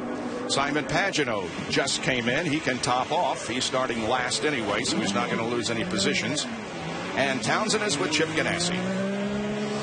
Yeah, thanks, Bob. Chip, obviously not the way we wanted to start tonight. Worst possible way. Any indication from Honda that there was an issue? None. You know, Dario just came on the radio. He said the engine just blew up. Was there anything about that you were able to relay to Scott? Any adjustments that you want him to make on, fuel mixture, anything like that? Not a thing. All right, well, good luck tonight with the other car. We should go green this time by, as the field is rather staggered. I don't know whether they're going to get the green or not because they are very, very spread out here. That's Ryan Hunter-Reay at the front of the field, and they do not get the green flag. The yellow stays out. They are counting these laps, however. 8 have been completed out of the 250, and we haven't even seen the green flag yet. And Bob, one of the things you saw right away during that shot and interview of Chip Ganassi was that Dario Franchitti went straight over to the Honda engineers. You know, it's a team effort, and he was giving them a, hey, you know, nobody feels worse than those Honda engineers. Get them, hey, it's okay, guys. All right, let's see what happens this time. Ryan Hunter-Reay on the inside, Marco Andretti on the outside, Hinchcliffe lining up third, and they're still not going to get the green. The last time Dario Franchitti had 2 consecutive DNFs was the final race of 2004 and the first race of 2005. And I can't remember when we had a pole sitter drop out of the race before the green flag came out. That is the situation, however. Helio Castroneves comes down, takes the green flag. No. Did they take the green? Yes, they did. We're underway. Helio Castroneves, the leader. On the high side, that's the colors, of course, different for this race. The blue and white going to the high side. That is Briscoe, and there comes Joseph Newgarden. Wow, that's an aggressive move on James Hinchcliffe. Newgarden moves up to 4th spot. Tried the same thing at the start of his heat race. Look to the outside of Graham Rahal. Shows that he is not afraid. He's anxious. I mean, he feels like they've run well enough to be up front in these races, and they haven't closed one out. Oh, but he got a bit of a wiggle there. You'll notice on the back of his car he had those greenish, bright yellow. That, of course, indicates that he is a rookie. That's the new version of the rookie stripe, some day glow on the back. Now Hinchcliffe begins to come back just a little bit, closing in on the back of Joseph Newgarden. Looks to the inside as Helio Castroneves, who started from pole because of Dario Franchitti's misfortune, has the lead over Briscoe, Andretti, Newgarden, Hinchcliffe, Hunter-Reay, Hildebrand, Power, Barrichello, and Dixon, the top 10. Still good side-by-side action here. Now Hinchcliffe on the bottom should have a little more grip. Go there. But the faster way around, if you can keep it as on the top side, this is exactly what the drivers wanted to see, and that is both grooves working, and so far, Tommy, they are. Well, I'll tell you what, Joseph Newgarden didn't, all the variables, cool temperatures, rain, cleared off track, but Newgarden just said, let's go. Kevin, let's talk to Dario. Well, Bob just told us that it's your first back-to-back DNFs, actually from the end of 04 to the beginning of 05, so this is very strange. Have you ever had an engine let go before the race even started? Yeah, it was making a very strange noise, and I actually just come on the radio to say, is this thing making an odd noise? And just at that, it let go, so really disappointing. I believe this was our Indy winner engine too, so a real shame that it let go, but this is the engine that won us Indy too, so it's one of those things, and we'll move on. But I'll tell you, I think it's going to be a hell of a race. They're going to see the track changing a lot, and I'm going to be watching it with you guys on TV. Sorry to say that you're watching. We'll look for a good race tonight. Dario Franchitti. Joseph Newgarden loses positions. He's back to 7th spot as Hildebrand and Hunter-Reay were both able to get around him. There's Marco on the left. James Hinchcliffe, his Andretti Autosport teammate, right behind him. That's our first indication of exactly what Dario is alluding to. When guys lose the handle or get a little bit of a bobble, they're going to have to pull out of it big time. So I think they call them comers and goers, where you're going to have guys moving forward, guys moving back. Good battle here between teammates. Hinchcliffe goes to the bottom and takes a spot. Tommy, just heard Marco on the scanner. He's yelling about the car bottoming really bad. His crew's telling him, look, the tire pressures are going to come up. Hang in there. But he's not happy right now. On board with Marco, running 4th. Of course, with these cool temperatures, we talk about what the engineers have to do, and they try to hit that sweet spot in that target. One of them is tire pressures, because it's much cooler, and you want to make sure that they come up to the right level. And again, they haven't run in these conditions. It's somewhat of a gamble. Yeah, I mean, this set of variables that are moving so quick with the new car they haven't fully scienced out, it's making a lot of really smart guys look like amateurs in a way. But like, you want the car absolutely as low as possible. The lower it gets, everything gets better. Drag, downforce, etc. So that's why they try to always be as low as they can, but sometimes they overshoot. And he needs those pressures to build. The spring rate of the tire goes up and it'll lift the car a little bit. Elio beginning to lap some of the slower traffic already. Mike Conway has just been lapped in 23rd position. He is a lap down. I think we just saw contact. Back in a moment.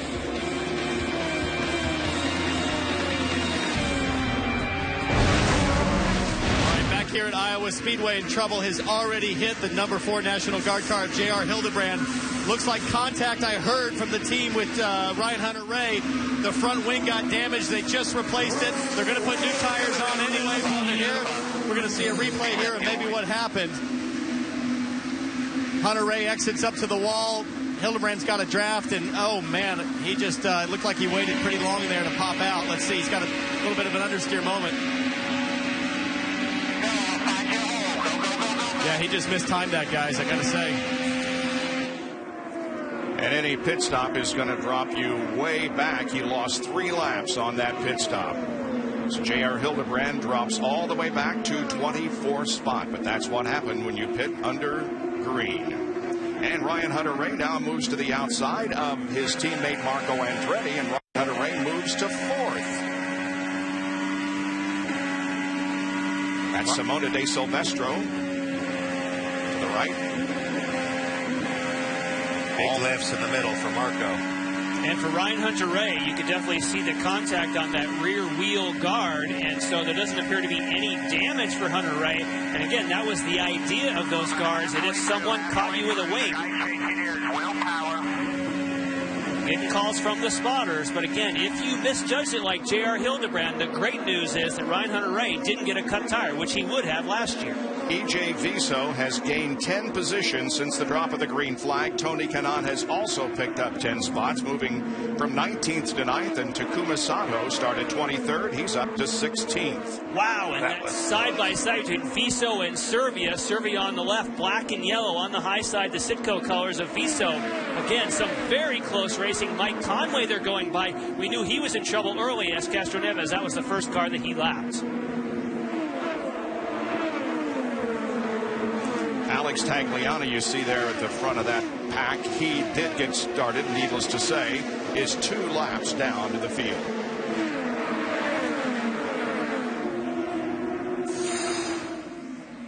This is Viso and Servia from a few moments ago. The Oriole starts to wash up a little bit, and EJ is already there. And look at this momentum that Viso has coming off this corner. That is Tagliani ahead, so they did get his car refired.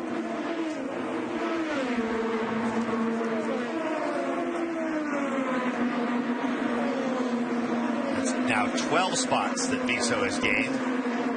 He told us he felt good about things heading into this race.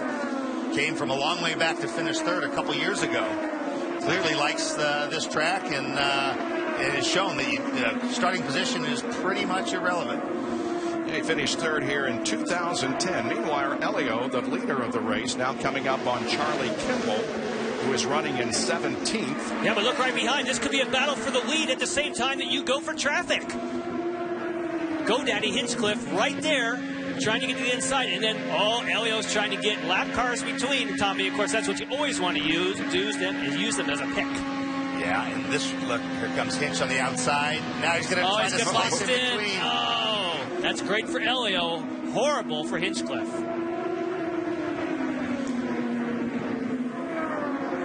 Ryan Hunter-Reay passes Ryan Briscoe, and so make Ryan Hunter-Reay now up to 3rd. Ryan Hunter-Reay, the yellow car, yellow and white. He puts Graham Rahal a lap down. He was already lapped by the leader, Graham was. This is exactly what he's afraid of. He we have a good car, but they catch the tail end of the field so quickly. And so he's going to need to, get some brakes on yellows or some get off strategy to try to get those laps back. Justin Wilson on the high side, red and white, Sonny's Barbecue. Nice move there on power. This reminds me a lot of the heyday at places like Milwaukee, Phoenix, New Hampshire. Oh, look, it might be 3 wide. Justin Wilson's going all the way to the top. Woohoo! Wow. And J.R. Hildebrand, look at him go with the new wing. Whoa, what are you doing up there? Not much of a gap up there for Hildebrand, but he made it. That was a hero move. Look at him go. Talk about a guy who wants to make up time, and it shows you what new tires do, because we obviously know that J.R. Hildebrand came in for a wing, but he also got tires. Now he goes low on Briscoe. Not for position, but he's trying to get laps back. Now he has new tires and more fuel, so what Hildebrand's going to hope for is that somehow there's a yellow between when everybody else stops and when he has to stop the next time. Another guy that has a potential of doing that, you saw, we weren't real clear about at the start, that the laps had started counting. You're not allowed to top up on the pace laps. But Simone Pagenaud, as soon as they didn't throw the green, but the race officially started, he topped up with fuel, so he's going to be able to go longer than the leaders as well on fuel. There's Pagenaud, who has moved up to 17th position, but he has lost a lap. And so at this point, with 48 laps completed, we have 16 of the 25 cars on the lead lap.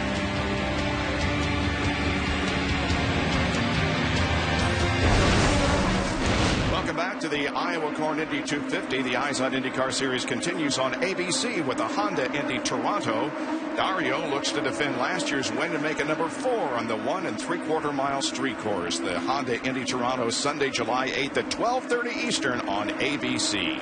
You saw on Nonstop, we have a new leader. Elio Castroneves led the first 51 laps, but James Hinchcliffe passed him on lap number 52 and is in the lead. Here's how it happened.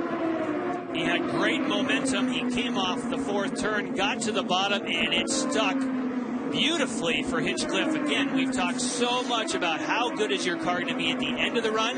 It certainly appears as though Hinchcliffe has things perfectly under control right now. And now 2 yellow and white cars battle for 2nd position. Right now, Elio has it, and right behind him is Ryan Hunter-Reay. Let's see how this turns out. The battle is for 2nd spot.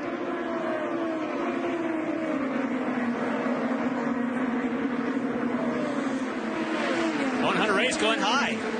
Hunter-Reay had great momentum on the high side. He's going to try to turn 3. Cannot make the pass. Let's see if he can do it coming out of the corner. Nope, Elio holds him off. Lost the front there, kind of right in the middle of the corner.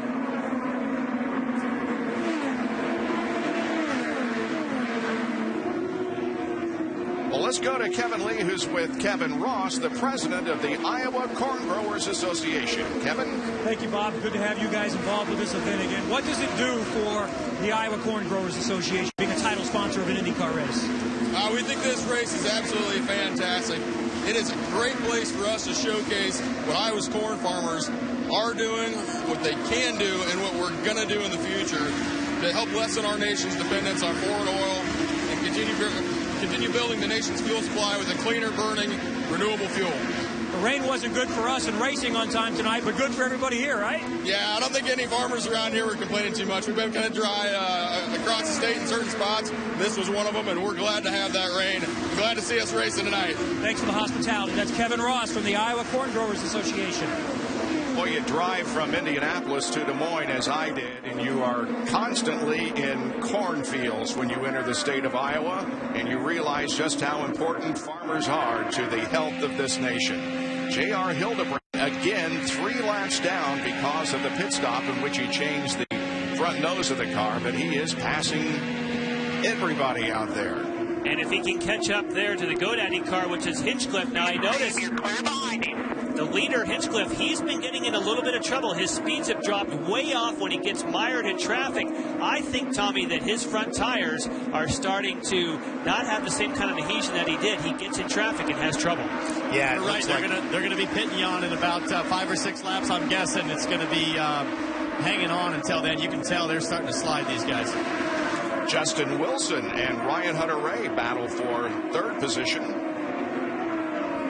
Boy, Justin has been amazing here on these ovals this year.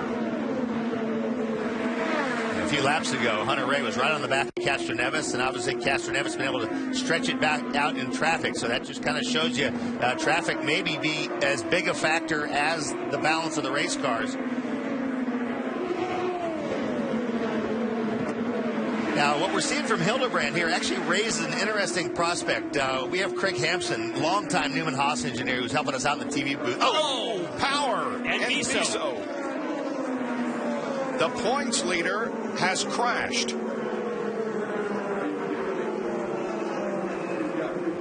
He did last year here in Iowa. And bringing out the first caution of the evening, a two-car incident between Will Power and E.J. Viso. Power's car, surprisingly, well, he stopped. Didn't look that bad. Shut the car off. We'll be there. All four wheels are pointed the right direction, I guess, by not that bad. Well, let's see how bad it was.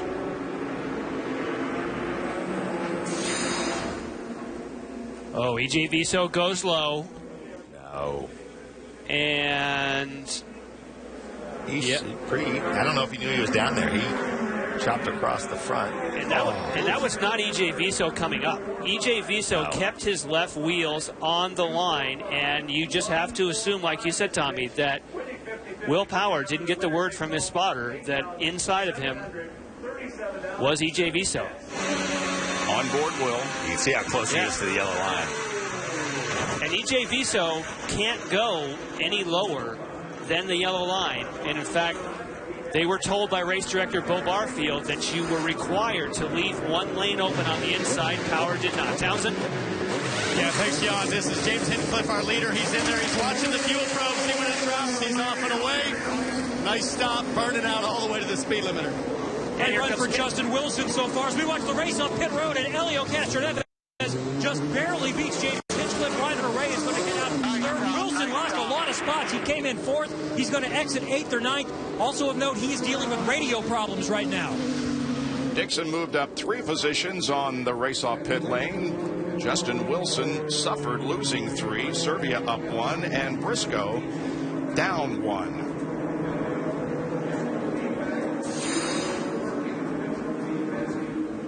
Here's Oriol Serbia. Ooh. Big flame out of the back of that car. Burnout. Yeah, really. Huh. Well, the cleanup now begins.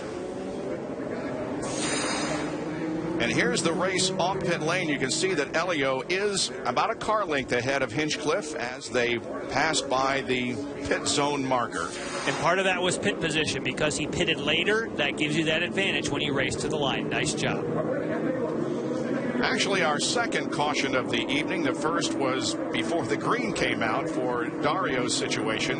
And now the points leader, Will Power, crashes with E.J. Viso, bringing out our second caution of the evening. That's why we're under caution. We'll return with more of the Iowa Corn Indy 250 from Iowa Speedway.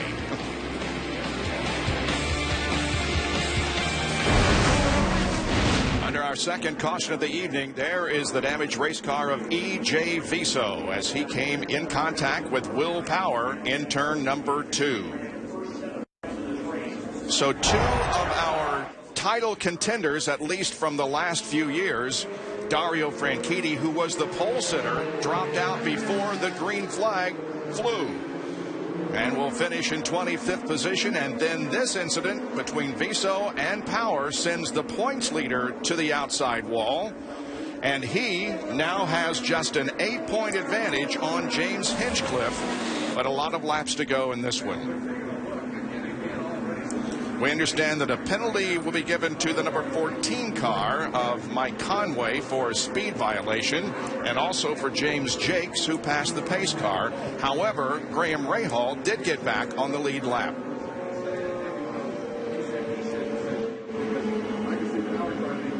Rubens Barrichello didn't get the call to come in with everyone else on that stop as we look at Graham Rahal now, who did get his lap back. Barrichello, though, wasn't hurt too much. He was 10th coming in, comes out in 12th position because we've only got 15 cars on the lead lap. James Jake's penalty has not been served yet. He will have to do it when we go back to green. Let's talk to E.J. Viso. You was just explaining, Bob. How'd you see it, kid? It looked like you were holding your line. Well, Will was definitely off the pace, and he didn't use his mirror. I just had a run on him. I was into corner one. He just blocked me, and, you know, I couldn't go any lower. I already had my front left tire inside the apron under the yellow line. He just kept going lower, and I had nowhere to go. You know, this is not the usual Will that we used to know by being clean. It's the second race in a row that he affects somebody in my team, and it's very disappointing. We had a great car. I believe that we could have won this race. Just a shame. I was going to say, you moved up quickly, and the thing looked like it was on rails for about 50 laps. Man, the car was a rocket. I'm very grateful with the team. We've been having some very strong performances. The results are very close, but things like this are stopping us from getting them. Glad you're okay. Thanks for the time. Back upstairs to you guys. E.J. Viso out after 78 laps of this race because of an accident with power. The onboard camera with James Hinchcliffe. Trying to pick up here. Call Star Indy for live in-car cameras, driver, pit crew chatter, and more. Download IndyCar Mobile only from Verizon. And Bob, I have to say, when you talk to drivers after incidents, I mean, obviously they see it in their favor, but I would have to agree with Viso that he was down, the car stayed down, he was on the yellow line, and I don't know what else he could do, especially when they were mandated in the drivers' meeting that at no circumstance, when you have someone coming up behind you, can you close off that inside lane. Well, I think you're going to find Will Power, he was upset afterwards, but I mean, it was pretty clear that he came all the way down and didn't leave a lane. If he knew he was there, that's inexplicable. So I suspect it was one of those things where Power might have been struggling and didn't get the call from the spotter and didn't hear it. Tommy, yeah, that's my question. Did the spotter tell him and he chose to ignore it and take things into his own hands, or did he not get the information? Another thing, guys, starting to feel a couple of raindrops here on my head down in pit lane.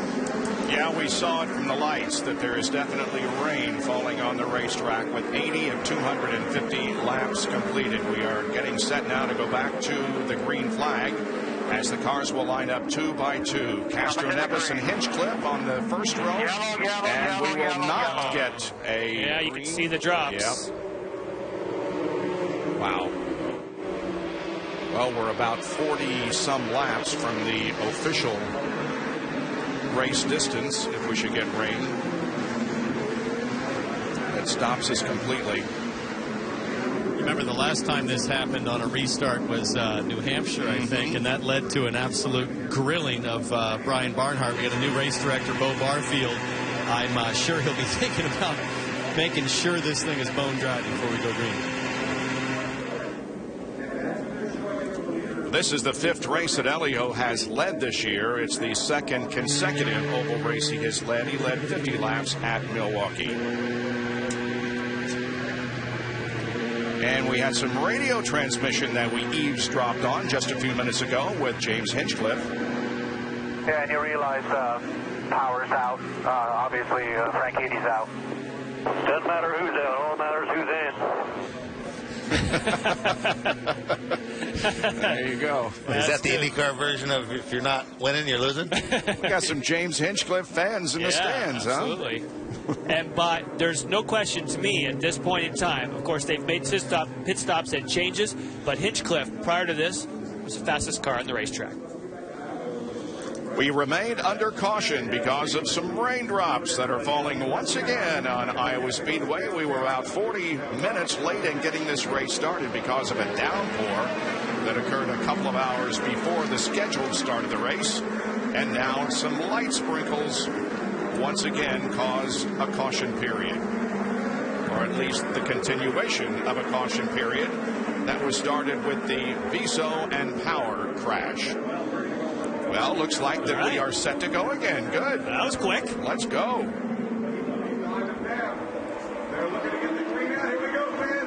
And And the green flag comes out. We are back to racing at Iowa. Hinchcliffe looks to the outside of Castroneves, but cannot make a move.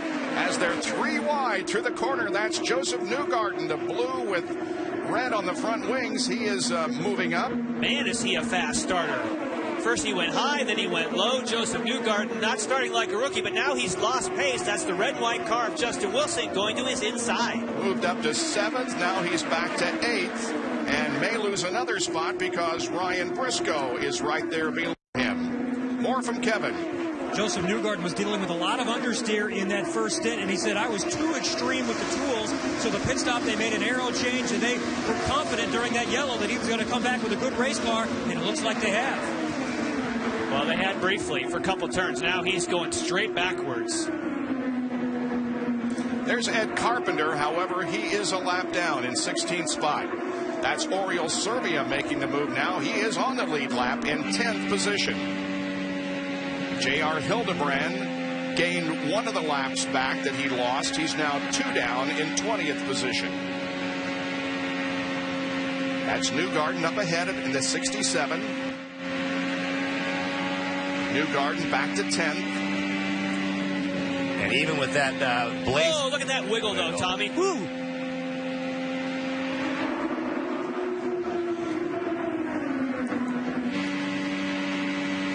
Understand that James Jakes will have to do a stop and go on pit lane. He did a drive-through, but now he needs to do a stop. Pass the pace car, you get in big trouble. Yeah. He was supposed to do a stop, I believe, first time. It blew through the pits, so now he's got to redo it. Saw just a second ago Rubens Barrichello pass Newgarden, so Barrichello moves up to 10th spot. There's the center interval between first and second. Here is 3rd, 4th, 5th position between Kanaan and Dixon. Battle for 5th. So interesting how you can get such a great run on people going into the corners, but as soon as you get in that aerodynamic wash, it's like you put the brakes on. It really ebbs and flows. There's the stop and go. Yep. Servia's getting some fuel. That's a puzzler. Well, remember, he had that flame out the back, so my guess is that they had some sort of fuel leak, and possibly they didn't get it full for Servia. Boy, an eternity on pit lane for James Jakes. Finally, he gets the nod and now goes back into competition. Elio Castroneves continues to lead. He has now led 58 of the first 93 laps in the Iowa Corn Indy 250. Hinchcliffe, Hunter Ray, Andretti, and Kanaan, the top 5.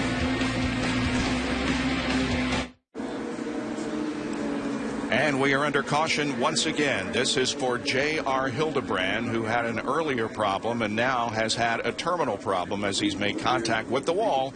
And J.R. Hildebrand's race is over. And we have joining us in the booth as he watches his teammate Scott Dixon make a pit stop, and several others, including Ryan Briscoe. Dario Franchitti has joined us here in the booth as we see Dixon's work completed. And Briscoe also moves back out onto the racetrack.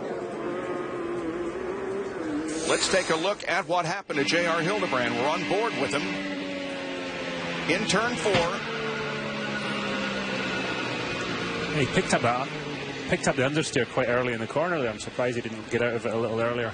And Dario, this is what happened when you were still on pit road, came up behind Ryan Hunter-Reay and misjudged it and whacked the front wing. I can totally relate to this here. With this new bumper behind the car and the extra length of the nose and that big front wing, I've done it a couple of times this year, just misjudged.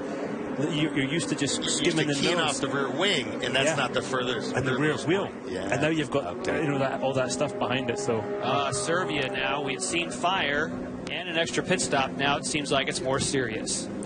If Servia didn't have any luck, he always. Well, he has passed a lot of cars this year, you know. Yes, he has. Unbelievable. Got a new nickname for him. I popped into my head when I was watching Robin swim in the pool, and Robin wears those floaties in the pool, and he pops to the surface like a cork. I mean, Servia is the cork of the Indy IndyCar Series. That's not the first time I've seen the flames, though, is it? No. You know, it's happened a lot this year. It's what they're telling me is it just dribbles a bit of fuel and it gets on the turbos, especially the Chevys having the turbos out either side. All right. Robin is with Will. Will, first of all, you all right? Yeah, I'm fine. Yep. It was a soft hit. What, from your perspective, what happened? I just lost it. Like, I just lost it. I feel bad for EJ because I took him with me. But he said to me in the car, I was down low or something on him, and oh, shit. Oh, yeah, I see. I did not even get the call that he was underneath me, so I feel, man, I didn't even know. I feel bad for him. Your guys are scrambling around. You going to try and get back in the race? I think the car's going to be too wrecked. Man, I didn't even know it was there. I can't believe. Oh, so that's what happened. Like, he hit me. Like, I feel bad for him. I didn't even know he was there. Yeah, he said we didn't know if your spotter was talking to you or not. Oh, I didn't even. Yeah, that's not good, I feel. So, but you think it's probably damaged too bad to fix? Yeah, I think so. Well, I'll go back and check it out because, yeah, if we can get out, get some points, that'd be good. Okay, thanks, Will. Thanks. Back to you guys. Now, Dario, you're reacting a little bit. When I saw EJ pointed us, I thought that was a little rich. It's a little rich coming from EJ. He's hit everything but the pace car out there, so...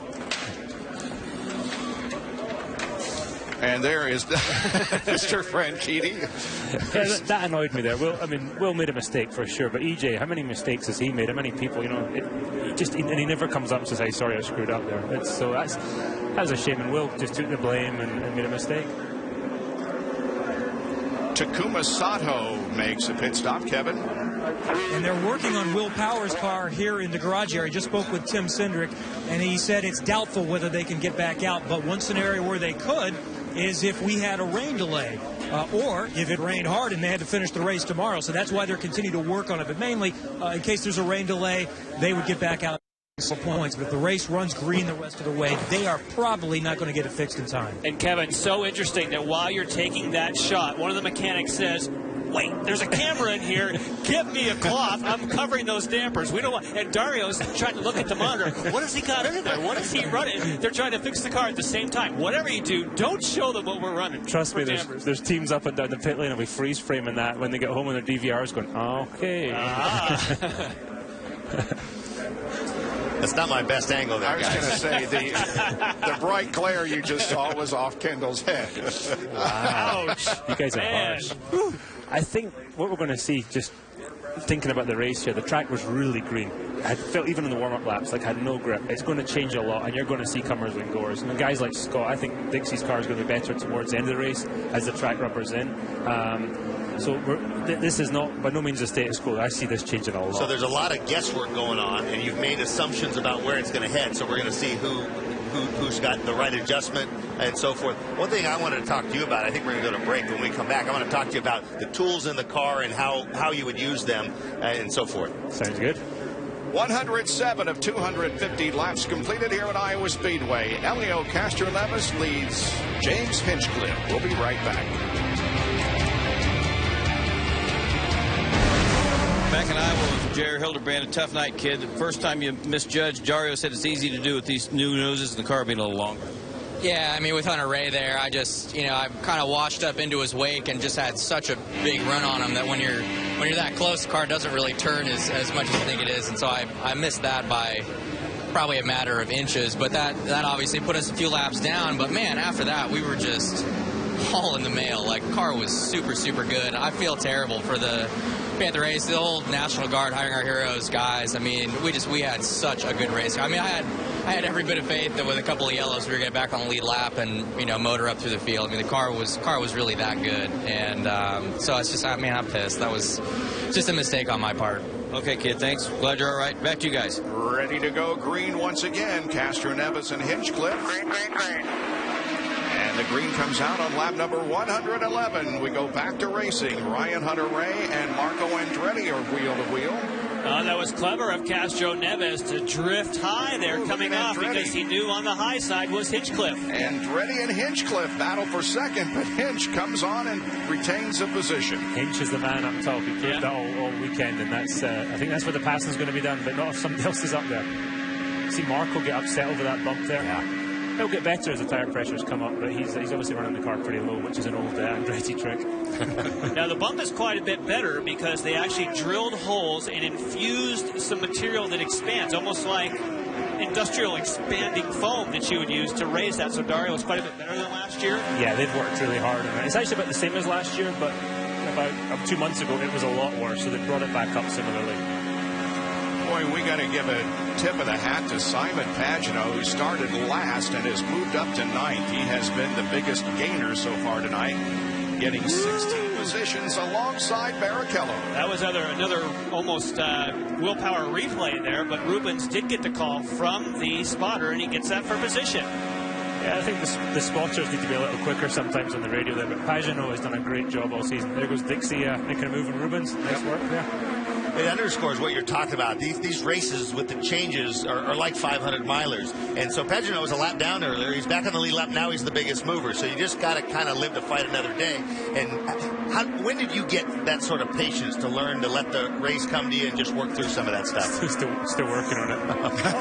TK just pushed up there. Yeah. And you also saw some sparks, and that's, again, because it's cooler. They've had recent pit stops. The pressures may not be all the way up. If you start dragging Dario, then the car really moves. Yeah, exactly. And it'll take Tony about another lap and a half here to get the momentum back up now, but then he'll come back at Ryan. You watch. He was the first guy who was brave enough to go up on the high side last night, and he had his car working. Expect his car to get better, I would say, as the race goes on. That's Ed Carpenter right behind TK. Carpenter is a lap down in 14th position. And as we go along here, the point situation continues to evolve. Right now, Castro Neves and Hinchcliffe are tied for second, but only 3 points behind Will Power, who is sidelined because of a crash. And look at TK. He's a tiger. He's like the Geico Gecko. Even when he gets scared, oh, he has to back off, though. He can't keep it low. Yeah, he wants to go high, but Hunter Ray knows that.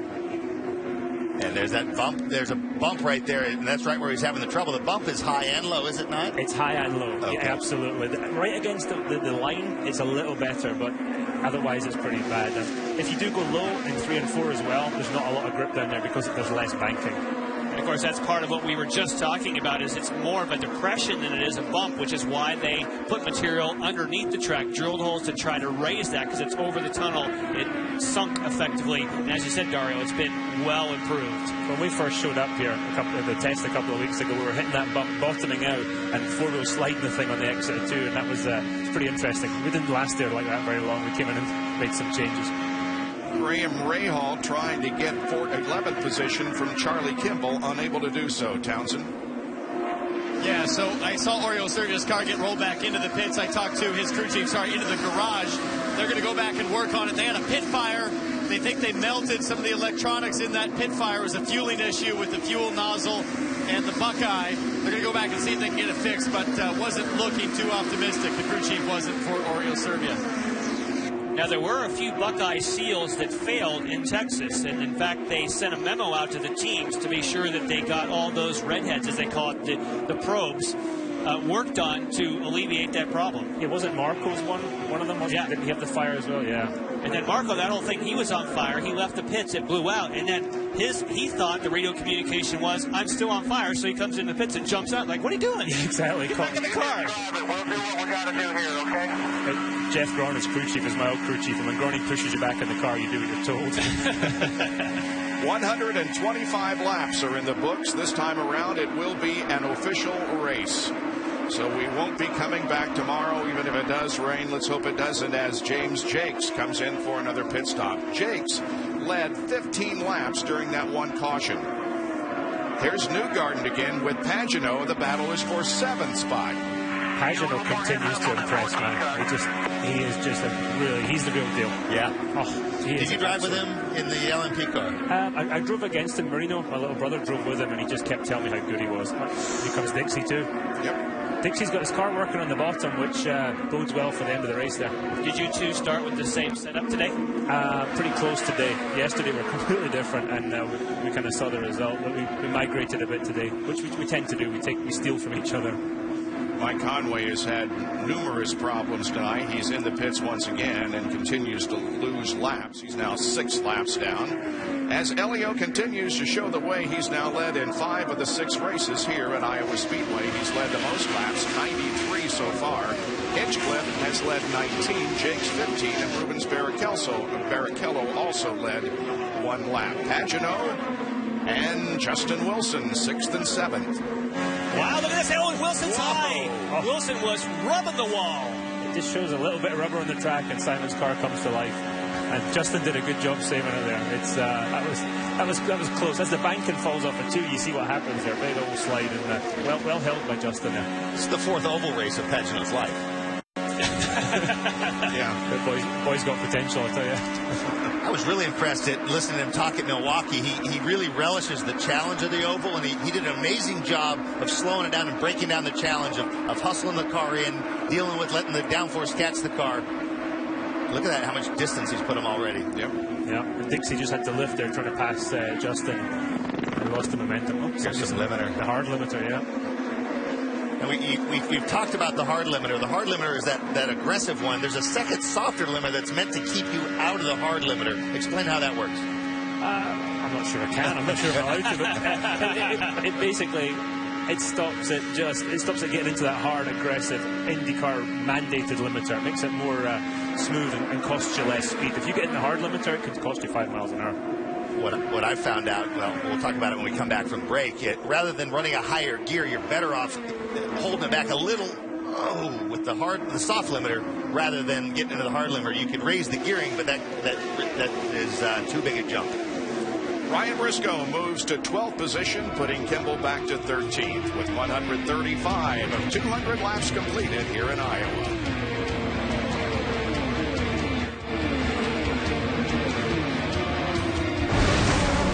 The IZOD IndyCar Series returns to the NBC Sports Network with the Edmonton Indy Sunday, July 22nd. Will Power looks to defend last year's win on the streets of Edmonton City Center, where he, Scott Dixon, and Sebastian Bourdais have 2 wins each.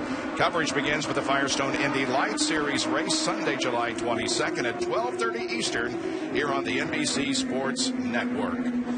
Well, Ryan Hunter-Reay has moved to 2nd position, passing both Andretti and Hinchcliffe in the last few moments. And there have been some wild and woolly moments between teammates. And Darrow, you were on the edge of your seat saying, those are teammates, that's not on. Yeah, I'm not sure Marco's too happy with Ryan right now. That was a pretty aggressive move. But yeah, he's making progress. Fuel on your fuel. Position 2 on your fuel. We listen in to Marco's radio conversation a few minutes ago. That's exactly what Dario said. It's kind of what I expected. Doing? You know, Marco and I were fighting out last night, and we gave each other a lot of room, and I saw him this morning, and we kind of high-fived each other, so that was cool. You got to respect the guys, and sometimes they don't, sometimes they all screw up. Well, there were a couple really close moments between teammates, and the same thing when Ryan Hunter-Reay went by Hinchcliffe. I mean, there was just inches between the two on the high side. The tires are getting a little older here, the grip's going down just a little bit. I mean, it's yeah. Here we go.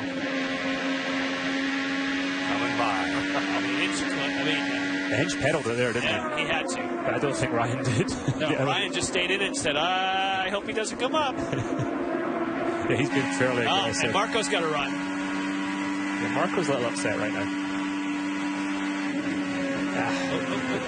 Yeah, they didn't do the same thing to him. No, as soon as you have to lift it, you're done. And you can see he's having to lift over that bump. So if he just moves up a lane, it might go a little better. But now, I've never seen a guy move his hands as much on the steering wheel as Marco. Is that sort of his style, or is there something going on with the steering effort here? No, it's bloody heavy. It's unbelievably heavy. Marco does tend to move the steering wheel more than most, but it is crazy. When Justin Wilson turned to me last night and said, was that heavy for you? I knew I was in good company, because Justin's about as strong as they get, but you'll see everybody stretching their hands under yellow. For the lead. Ooh, it looked like Ryan Hunter-Reay is looking on the inside. He's still got some momentum on Castro Neves. That's strong. That's a strong move right there. And here comes Marco, too. Yeah, Marco's now he's trying to get second. Can't do it. But Hunter-Reay was able to sit right behind that's impressive. Elio on the high line there. Oh, he's going high. Wow. Really high. Yeah. If he could, Elio pulled up a little in front of him there just with understeer. if he can sit close like he did there before, yeah, Ryan looks strong right now. Now, we've seen a couple times where the car behind just takes off for the wall. What does it feel like when you feel the turbulence? I mean, you know it's coming and prepare for it, or do you feel it through the wheel, through your seat? What does that feel like? You lose like 50% of your grip, and it's a horrible feeling. It's just like hitting ice, and then the rear will come round right at the last moment, but you've got to preempt it if you can. We're going to keep an eye on this situation. Let's talk to Oriol Servia, Robin. Bobby, 2 years in a row, Oriol Servia's had a great race car, and he's been foiled by a bad fuel system. What happened, kid? Well, it's, a shame. I had a great car, awesome. I felt we had a car to win, honestly. But funny enough, or not funny, but the same piece that cost me the race last year cost me the race today at the same track. It's just a little valve there that opens when the fuel has to go in. Last year it wouldn't open in my last stop, and this year it just stayed open too long, and the fuel came on the car and burned half of the wires that go to the engine, so we had to stop. It's just one of those things that you cannot control. Better luck in Toronto. Townsend? Yeah, thanks, Robin. That was Marco Andretti just pitting. There was no changes. They've got a great balance going on this Andretti team. All three cars are fast. He is off and away. Wow, Pagenaud's moved up. Up to third. Wow. Some of the guys pitting here, guys, yeah. Here comes the leader. Elio Castroneves gives up the lead to make his stop, Kevin. Elio radioed in a bit ago and said the computer is wrong, so it must be some sort of telemetry issue. Not sure if it's the fuel reading or what, but he was told just stay in slot 1 and drive it. He'll come in here for a green flag stop, and he's back out away. That's a really good stop for Castroneves. 7.5 seconds. We also see James Hinchcliffe pitting, as Andretti now has the lead. Townsend? Yeah, watching the hinge stop here. Smooth and steady. They're adding half turn of front wing. Dealing with a little bit of understeer most likely, and he's off and away. And now Ryan Hunter-Reay comes in. Hunter-Reay will come in and make the left-hand turn. He's got an easy in, and he'll have an easy outside. And Pagenaud is also in, which we can see. Barrichello is in and out. Pagenaud having a solid stop. He's going to get away. Hunter-Reay is going to take a half a turn of front wing, and he's going to get out. And he is going to beat Pagenaud back out on the course.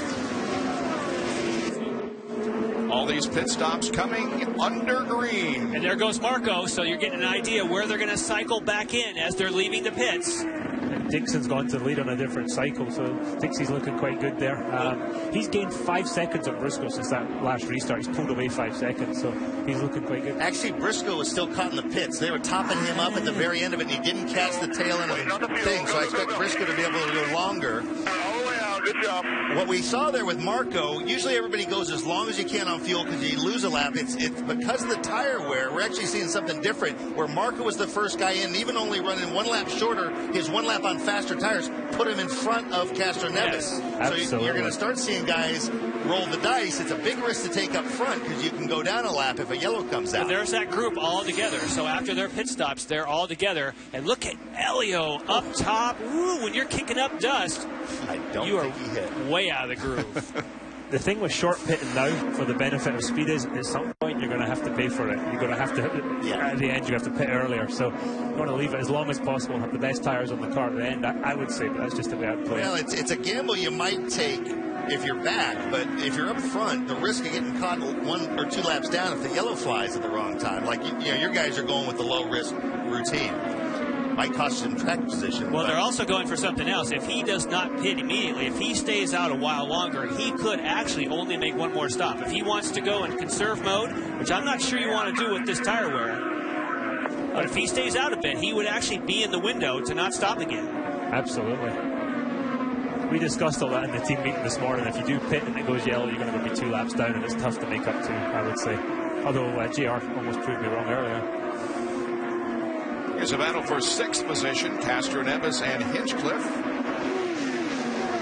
And Ryan Hunter-Reay ahead of that group. But Scott Dixon is the leader right now, and Ryan Briscoe is 2nd. Alex Tagliani 3rd. And then Andretti 4th. If we were to have a yellow right now, the 2 cars on the lead lap, just for the way the pits have worked out, so that'd be a little odd.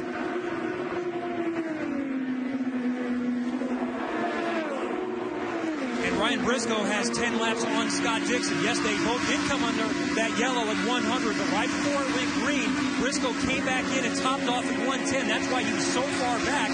He was a half a lap behind when it went green, so he's really been hauling to catch back up to the pack. So different pit strategy here, a couple of different ones can make things interesting.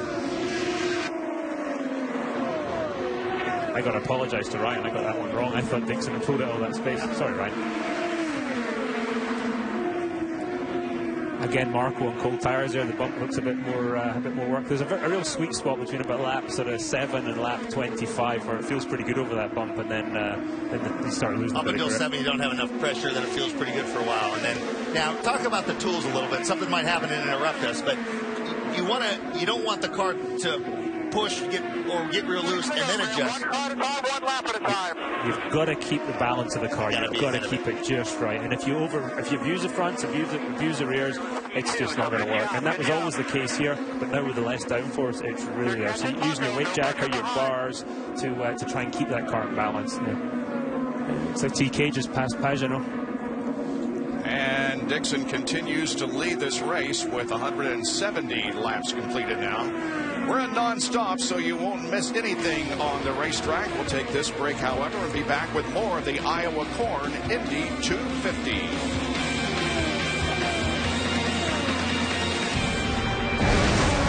Non-stop, the leader, Scott Dixon, come in for the pit stop on lap number 176. Also pitting right now is Alex Tagliani. Robin? You know, I asked Brian Hurd about is he taking his 4 tires to get this that he lost 2 laps, and he said, no, that's usually when they don't start a race on time, they count those laps. He lost 2 quick laps, but he's obviously got a fast race car.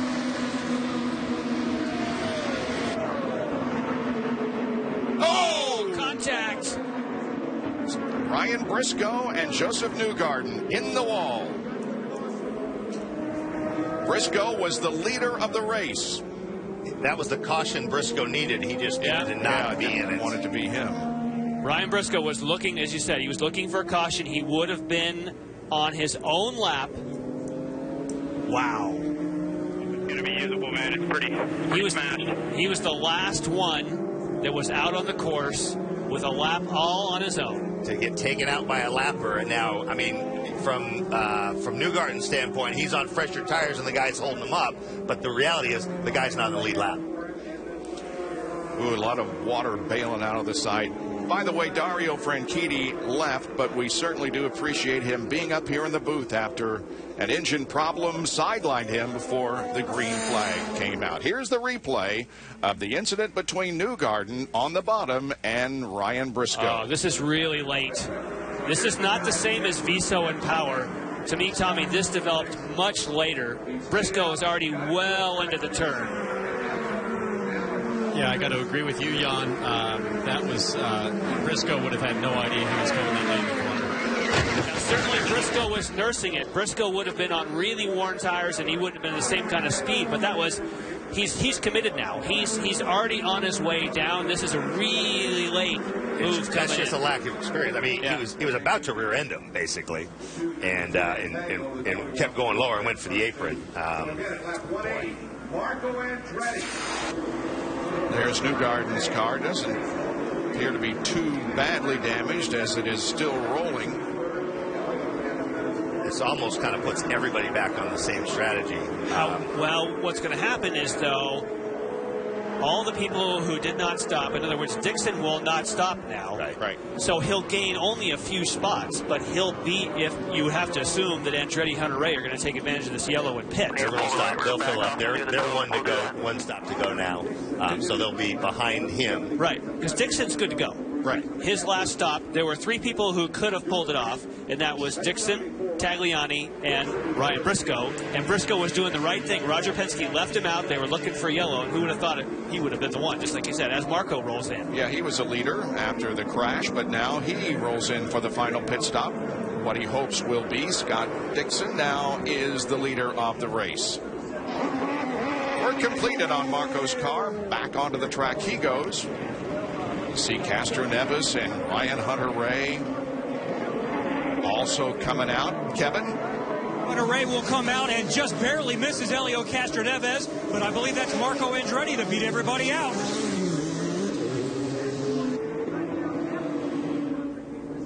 Now, how close did Dixon cut it to get into their window? Can they run full fuel? Oh yeah. Okay. Yeah, he's only he has basically, they're all in the same scenario now. And look how tight this was, trying to get, they know this is their last stop. They want to try and grab track position when they have the opportunity. But because Dixon's only done a lap or two on those tires, it's essentially everybody's in the same deal. Yeah, maybe he might actually have an advantage because he's got them scrubbed in a little bit. Yeah, I didn't know if he was like really tight on fuel and these guys can go full rich and he's no, now we're good, especially with some caution. They're good to go to the end now. We're in our fourth caution that has consumed 44 laps of this race out of 183. There's the wreck car of Ryan Briscoe.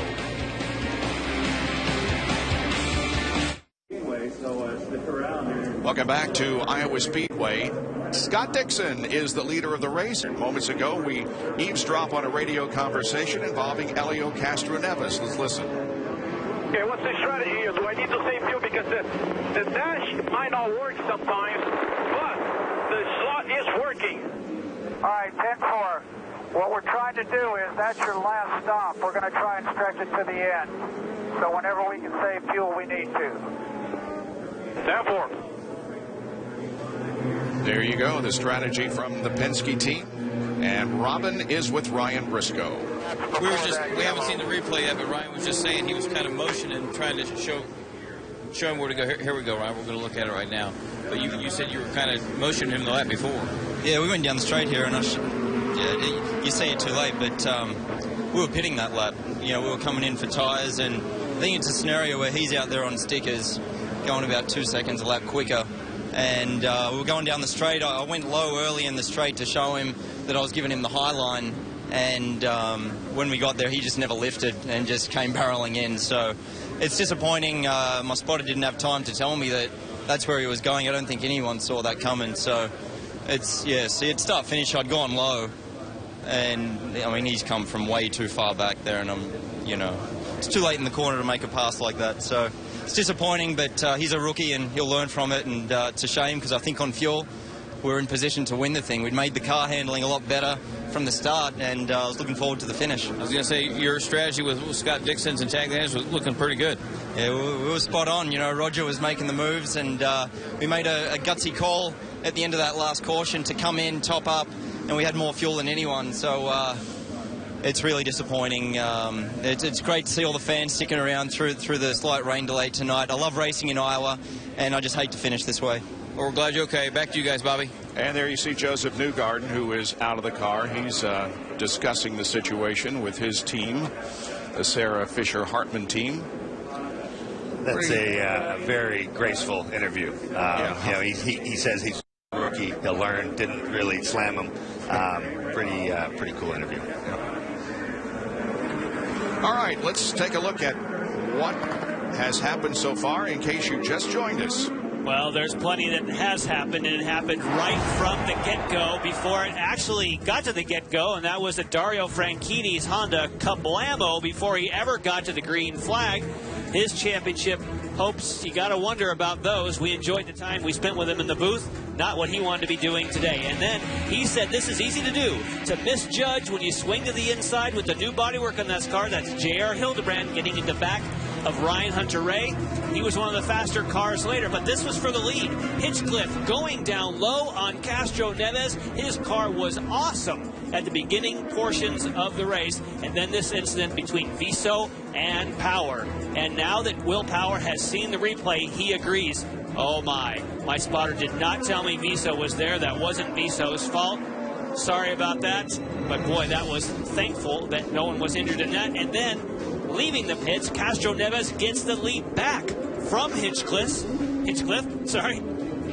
back on the racetrack, trying to make up time, but gets high, gets out in the loose stuff. J.R. Hildebrand brings out a caution after he gets high in turn 4 and smacks the wall, bringing us to the final incident we just heard Ryan Briscoe talk about. Coming in really late was Joseph Newgarden, just as Ryan Briscoe was trying to make it to the pits. Was a strategy that could well have won him the race.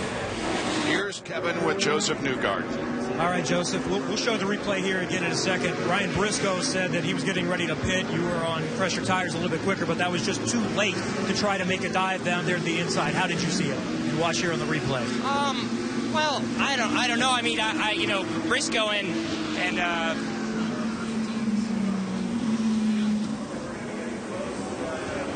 yeah, I mean, it's pretty tough from that point because, you know, even coming up to it, I was looking at what they were doing, and Briscoe was working that top lane.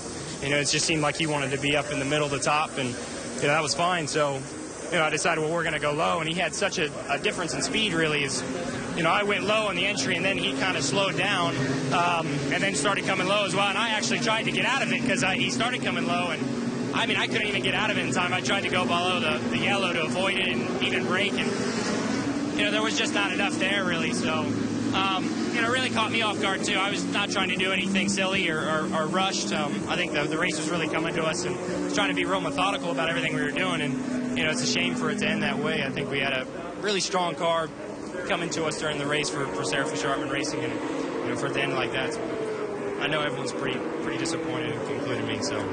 Okay, good luck in Toronto. That's Joseph Newgarden, an early exit tonight. And the lights go out on top of the pace car, which means we'll go back to racing in one more lap. Now, we heard that transmission to, I think it was both Elio and Marco Andretti saying we need you to save some fuel. So they stopped several laps later than Dixon. So unless Dixon is getting much better mileage, he's going to be in some trouble on fuel.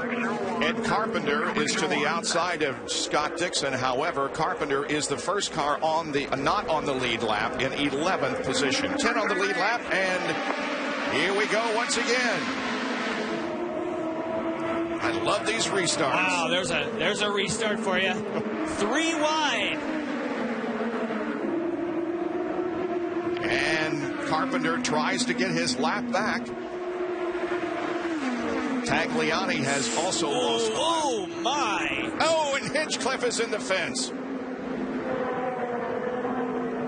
Wow, we're seeing a lot of major point contenders bite the dust here tonight. Franchitti before the race started, Will Power, and now James Hinchcliffe, who came into this race second in the point standings, but he is going to drop. And Tommy, you were just talking about fuel. That's out the window now. They have enough additional caution by the time they get this cleaned up. And Dixon was never in any danger of not making it. It's just that if people can use a little more fuel than you can, they're going to be more competitive. But he was never in danger of not making it to the end. I was just wondering if he was going to have to be lean and they were going to be able to be rich. I don't think anymore. I think you're getting to the point now where it's going to even it up. See what happened to James Hinchcliffe as he has become the latest victim of the safer barrier. Oh, it's not a teammate, is it? Oh, no, he loses it. He loses it in the aerodynamic wash. And how did Justin Wilson? Whoa! That was dodging a bullet. This is what his engineer, strategist, was trying to tell him when he said, look, Dario's out and Will Power's out. He's trying to say, we need to finish this race. He says, let's talk about who's in, not who's out. Well, he's now the one who's out. Yeah, just, you can't. Low pressures and turbulence. Wow. This is from Pagano's this would be the point of view. Best seat in the house right here. You can see him wiggling the low. Yeah.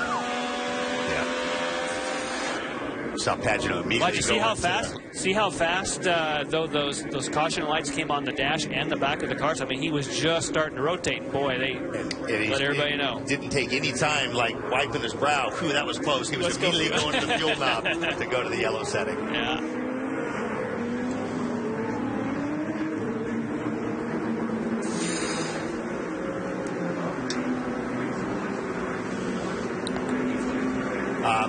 Yeah, watch immediately as he gets through the thing. You'll see the yellow lights come on on his steering wheel.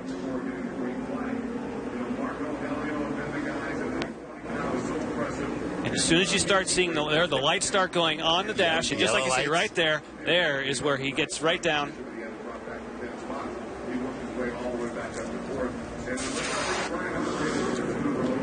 All right, so scratch off another contender. James Hinchcliffe is out of the race due to an accident. That leaves 16 cars still in competition, and 10 of them on the lead lap. Ed Carpenter was able to get his lap back, passing Dixon before the caution came out. Tagliani remains a lap down, and so does Sato and Kimball. And 50 laps to go here as Scott Dixon has the lead. We will pause for another break and be back with 50 final laps of racing uninterrupted on the NBC Sports Network. Stay with us. 2x2 ready for another restart here at Iowa Speedway. Scott Dixon is the leader of the race, leading the others off of corner number 4. The green flag waves again on lap 204. Now Tagliani is a lap down. He's second in the screen by the lap down. Marco Andretti lurking. We mentioned that Ed Carpenter got his lap back. He also made a pit stop to put on fresh rubber for the final laps. Well, we saw that Ed Carpenter got his lap back, doing exactly right now what Tagliani's trying to do, get in front of Dixon in case there's a caution. Andretti running second, then Castroneves, Hunter Ray, and Kanaan, the top 5. I like that move by Carpenter coming in to get new tires. He's got, basically 25, 30 lap newer tires than the leaders. He's got a long ways to go to catch up. Sato is a lap down. Carpenter tries to move through the field now and be a contender here.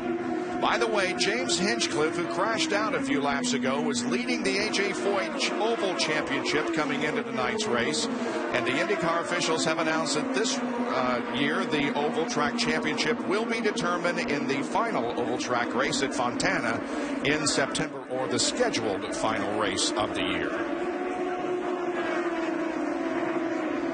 Oh, Tagliani's off the pace. This doesn't look good either. A lot of something coming from the back of that car.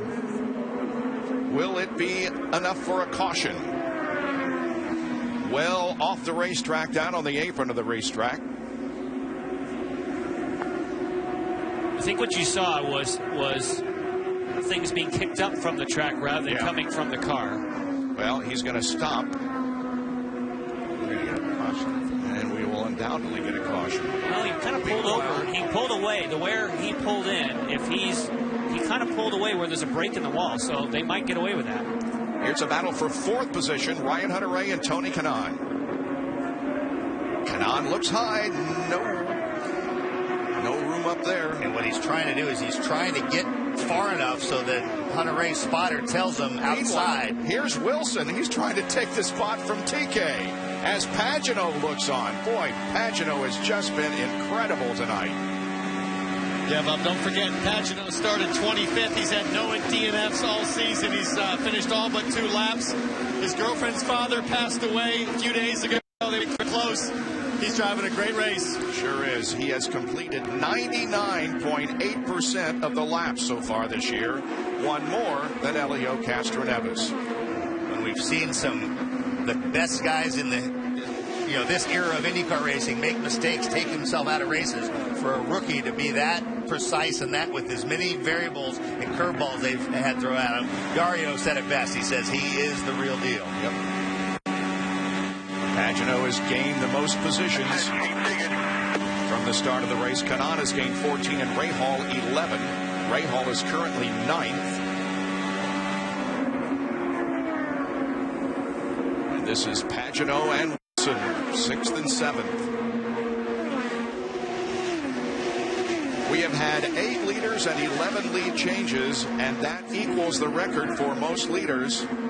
2007 also had 8 leaders, and that's where we are at the moment, with Dixon at a 2-second advantage over Marco Andretti. And for Justin Wilson, you'll notice he does not go all the way down to the low side. He stays in the middle, and if you can stay smooth there, Tommy, you're going to be better on your tires. That is every time that Simon dives down here. Of course, he wants to get the position. That's where he has to go, but that's going to take more off the tires. But I think he's got it now.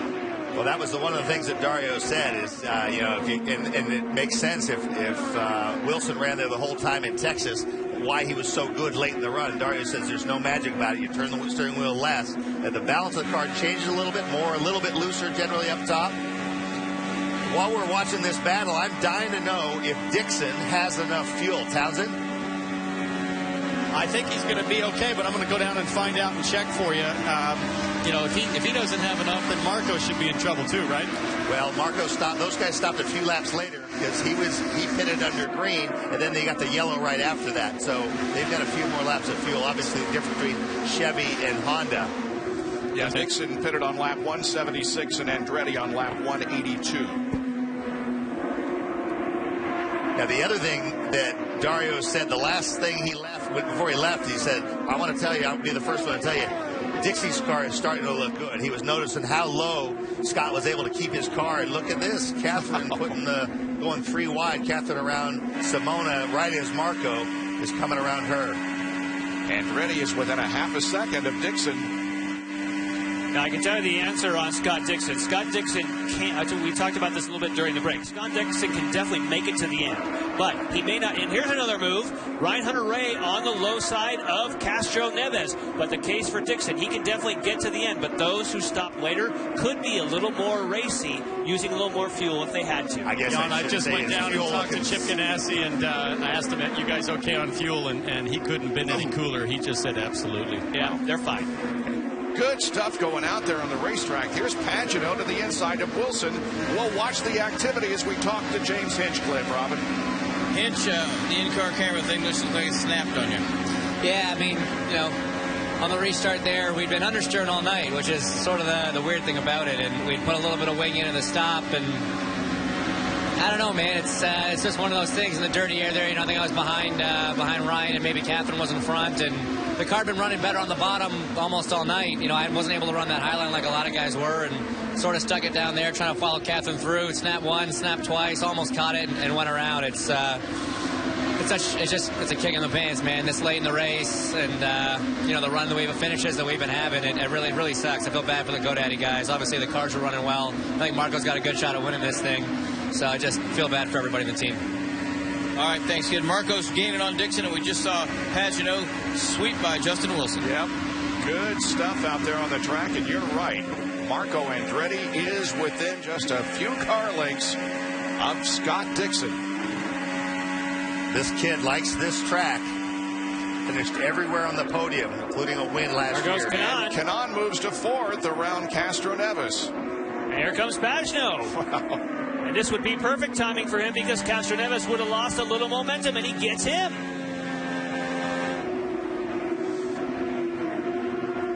Well, this makes sense that Elio is dropping spots. A few moments ago, he radioed in that he's dealing with a vibration. Don't know if it's tires starting to go away or something else, but when he reported that in, that's when he started dropping spots. And that is something that some of the engineers predicted, that as the tires wear, for some reason at this racetrack, they do sometimes pick up a vibration. So that is something they've experienced before, and it can get bad. Barrichello and Wilson battle for 7th position. Rubens takes it. Good run for Barrichello. So here we thought Wilson was protecting the tires by running in the middle or the higher groove, but now he seems like he's in trouble. Yeah, he's down. Last lap was 165 compared to 173, 174 for the leaders. It's Takuma Sato running there. He is 12th, 2 laps down.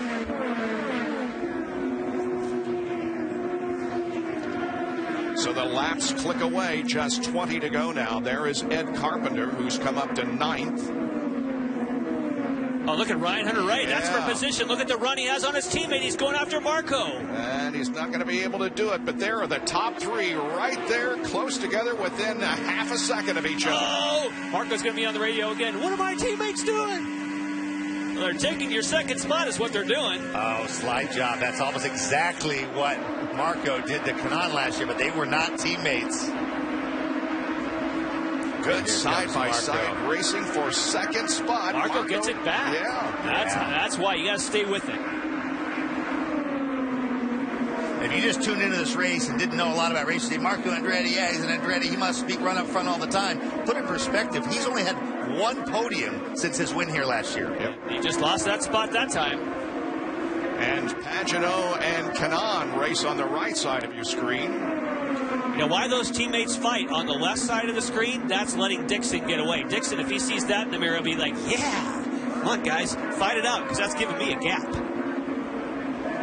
Look how low you saw in that overhead. Dixon is pinned down on that yellow line. That's what Dario was reacting to when he said Dixie's looking good, being able to run so low like that.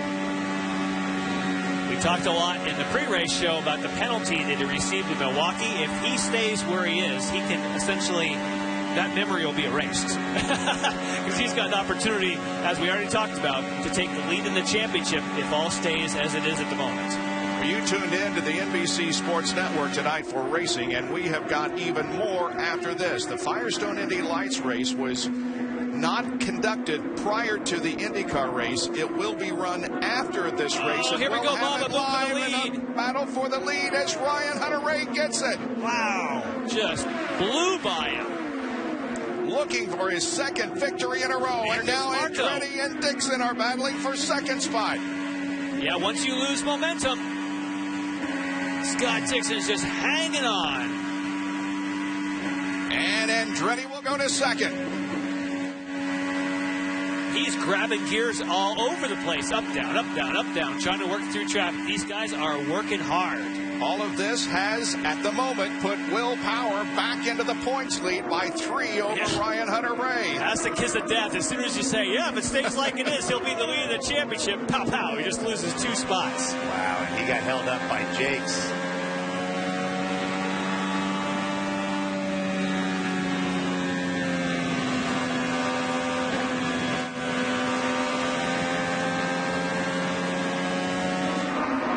Laps to go. Ryan Hunter-Reay now leads by 1.5 seconds over Andretti.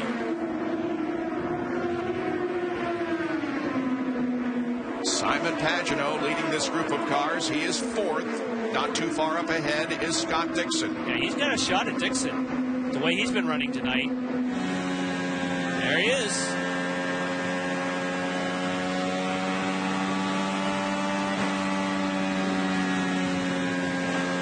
Taking nothing away from whoever wins this race, but Pagano has been a star without question tonight, starting last and working his way up at the moment to 4th spot. Ooh, Rahal and Barrichello close. That was a battle for position 7th. He finishes here. That will put Pagano 6th. Oh, look at that wiggle. And here comes Ed Carpenter. Carpenter takes 8th. Yeah, see, as soon as those words come out of your mouth, if he finishes here, that seems like that's all of a sudden, whoa, look out. It's not over till it's over, as we found out in Texas, or certainly Graham Rahal did. Remember before the race, Ryan Hunter-Reay said when it's going to get interesting is 50, 60 laps into the run. You can get him, 6 to go. We're 62 laps after Hunter-Reay's pit stop. He says, I hope we're the ones that have it right. They're going forward, and boy, are they. Just 5 to go as Tony Kanaan has gone to 4th, putting Pagano back to 5th. And there is second place Andretti by just a little more than 1 second.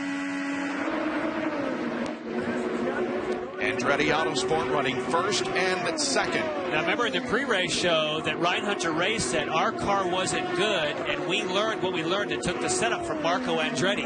And there's a payback for you. Hey, thanks for the setup. See ya. Tony Kanaan has passed Scott Dixon for 3rd. Moved Kanaan up to 3rd place. Catherine Legg is in the fence. And Graham Rahal just missed her, and the race is going to end under caution. How about that? Ryan Hunter-Reay, Marco Andretti. Wow. Back to back for Hunter-Reay. Here's how Kanaan got around Scott Dixon for 3rd position. Just sailed by.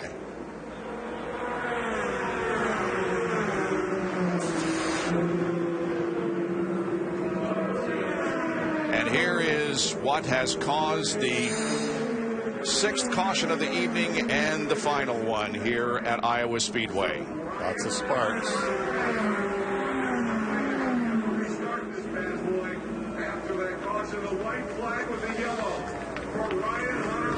At one point, Scott Dixon was the leader. Emma couldn't believe it when he lost the lead. But Michael Andretti said, yeah, way to go, Ryan. And we're on the final lap as Ryan Hunter-Reay leads Andretti down the backstretch, and Ryan Hunter-Reay is about to collect his second consecutive win in this year's IZOD IndyCar Series, as he won last week in Milwaukee on the mile oval. And now Ryan Hunter-Reay will pick up his 7th career win here at Iowa Speedway. And Tony Kanaan will get a podium. He finished in 3rd spot. Scott Dixon comes home 4th, and Simon Pagenaud picks up a 5th place position. Ryan Hunter-Reay wins the Iowa Corn Indy 250 at Iowa Speedway as the fireworks go off.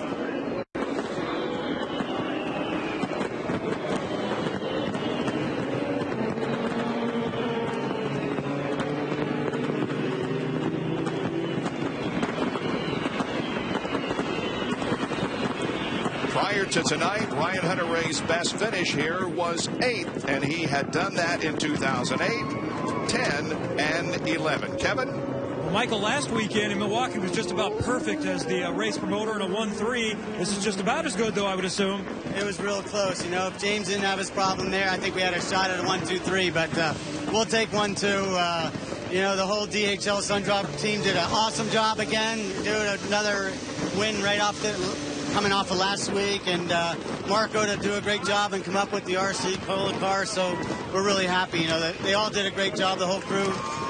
Marco did a great job, and so did, and especially Ryan. He drove a hell of a race. And they've got some momentum. All 3 cars, again, fast here tonight. Awesome fireworks display, and Ryan Hunter-Reay has moved to 2nd in the point standings. And Becky, his wife, getting a little emotional there as she saw her husband take the checkered flag here tonight.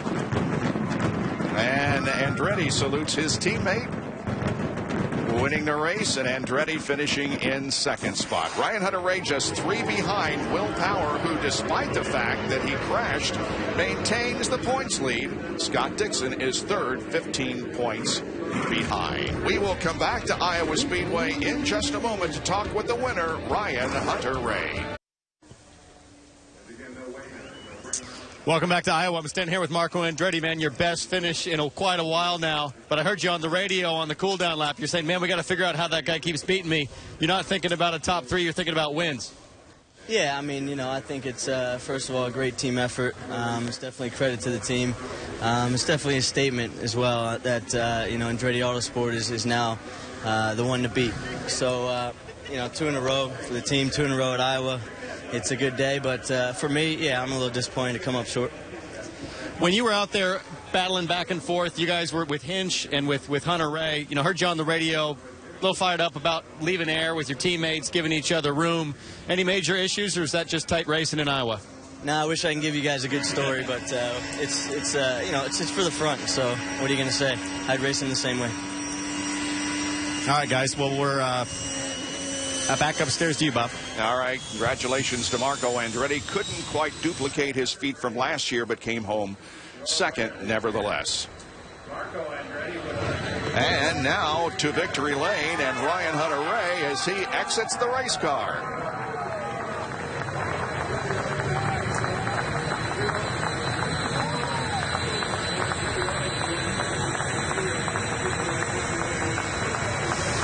And 2 in a row for Ryan Hunter-Reay as he celebrates with the DHL Sundrop team, the Andretti Autosport team. That's now 4 in a row this team has won on the short ovals. Congratulations. This one was challenging as last week in Milwaukee.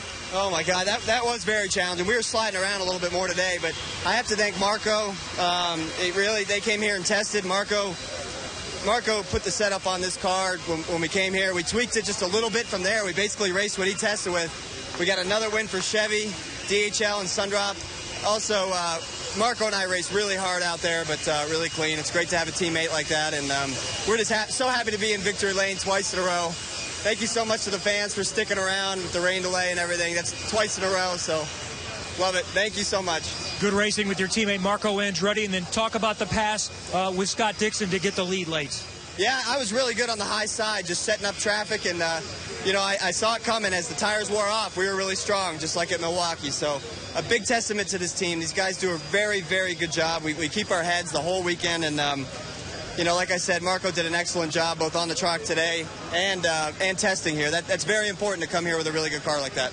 You were 20th about this time last year in the championship. I know you're thinking about 2 wins in a row right now, but you are a legitimate contender in the championship. How does that make you feel? I wish we had some more 1 mile ovals coming up, man. Those are fun. I mean, the racing that we've had on that tonight seemed like it was pretty exciting. So I can't believe twice in a row, man. This is so cool. This is a difference maker for sure. Congratulations. Enjoy. Thank you very much. Ryan Hunter-Reay, our winner here at Iowa. Let's check in with Townsend Bell.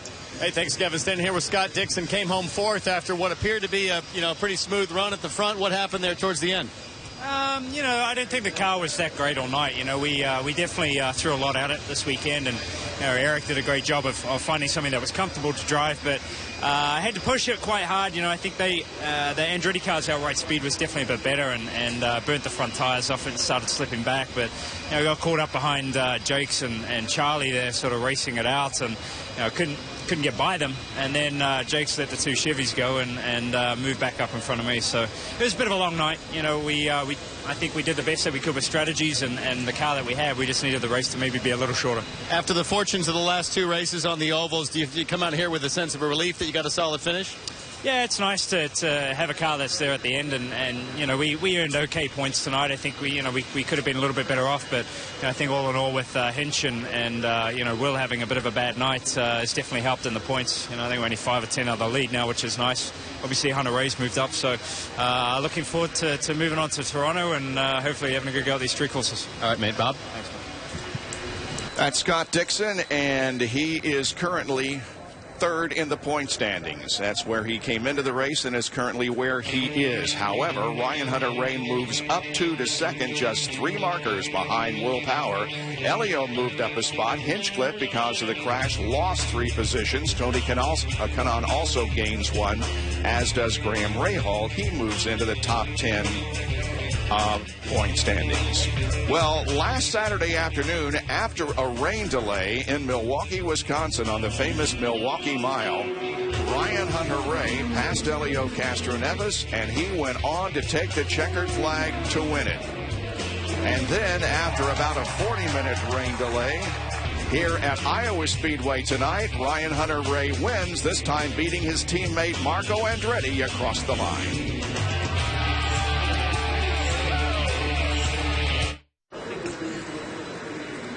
Back at the Iowa Corn Indy 250, which has concluded with Ryan Hunter-Reay the winner. Ryan Hunter-Reay joined Andretti Autosport in 2010, and in that time span, he has now won more races for that team than all other Andretti Autosport drivers combined. Let's go to Townsend Bell. Thanks, Bob. Down here with Elio Castroneves. A little bit of a smile. You moved up 1 spot in the points, but tell us about the race there at the end. What happened to you? Yeah, man, it was actually the Penske truck rental wasn't really smooth. I mean, we were like on rails, and unfortunately, the last pit stop, I don't know what happened. We ended up right out of the bat. We did not have vibration. I'm not sure if it was right rear. The car was a little loose. That's it. When you get vibration, everything turns. The visions get blurry. The cars get unsettled. So, you know, I'm a little bit disappointed because my boys did an incredible job in the pit stop. I mean, we led a lot of laps, and it's a shame not take that home. But in the end, the positive thing, you're right. We did move 1 spot in the championship.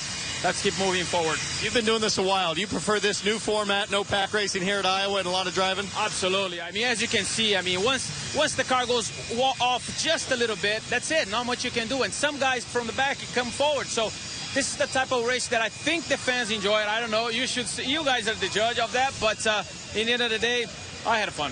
All right, thanks, pal. Kevin, you're in victory lane. All right, his boy hit front, Tony Kanaan, is over here. 2nd straight podium in a row. That's something to feel good about. But when you're that close, I'm sure it's a little bit frustrating that you can sniff that win again. Yeah, I mean, obviously, I won't take it for granted it's a podium, but we had a car to definitely win the race. And, you know, when you start back there, it's tough. So we got to improve our qualifying runs a little bit. And we'll do that, and we'll be able to win some races. But a fun race. I think you guys saw a lot of passing, so this package worked really well, so we'll take it. Yeah, he did a lot of it from 19th to 3rd. Townsend? Thanks, Kevin. Standing down here with my teammate from Indianapolis. Started 25th tonight, buddy. You ended up, what, 5th, 4th, 5th, I guess. Unbelievable. Tell me about your drive.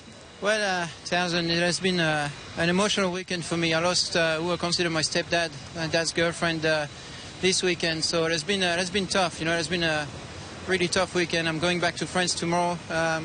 So, you know, I'm glad we had a good race. It felt like almost like it was with me, to be honest. I drove with my heart and everything I had inside. You know, I never gave up. And I had a brilliant race car. I mean, we were nowhere in a heat race. I was surviving. Yeah. And the guys did an awesome job giving me what I had. If there was one person, a mentor or a coach or a teacher that helped you get to where you are today, anybody come to mind? He must be looking, he must be watching. It's Gilles de Ferran. I mean, we'll coach each other. What about what we did at Texas and the talk and all the time in May? That was only a few weeks, right? Great. Not getting any love down here, guys. Great job from Simon tonight. Let's take a look at the final results. It's Marco's first top 10 finish of the season. Kanon's third podium in the last 5 races. Pagenaud gets his 6th finish of 6 or better this season. And Rubens Barrichello has his best IndyCar finish of his career. Justin Wilson coming home in 10th position, but there were just 9 cars on the lead lap at the conclusion. The second 10, Charlie Kimball, Takuma Sato survives the evening, James Jakes, Simona De Silvestro, and Catherine Legg. Then those who are out, Tagliani, Hinchcliffe, Briscoe, Newgarden, and Conway. And then the final 5 include Dario Franchitti, who didn't even start the race because of the engine problem. So there you have the unofficial results, with Ryan Hunter-Reay coming home as the victor tonight. And again, a big shakeup in the point standings as Power maintains the lead, but by just 3 over Ryan Hunter-Reay, who moved up 2 positions with his victory here tonight. Well, don't miss the start of cycling's most prestigious event, the Tour de France, beginning next Saturday at 8 o'clock Eastern. Stay tuned. The Firestone Indy Lights Iowa 100 is next live.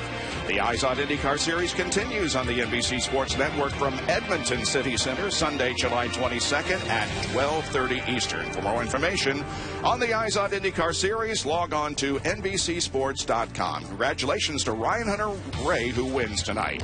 For Jan Beekes, Tommy Kendall, Townsend Bell, Kevin Lee, and Robin Miller, I'm Bob Jenkins. Thanks to Tommy Kendall, his final appearance with us, but we thank him for his help the last couple of races. We'll see you in a few weeks at Edmonton, Alberta.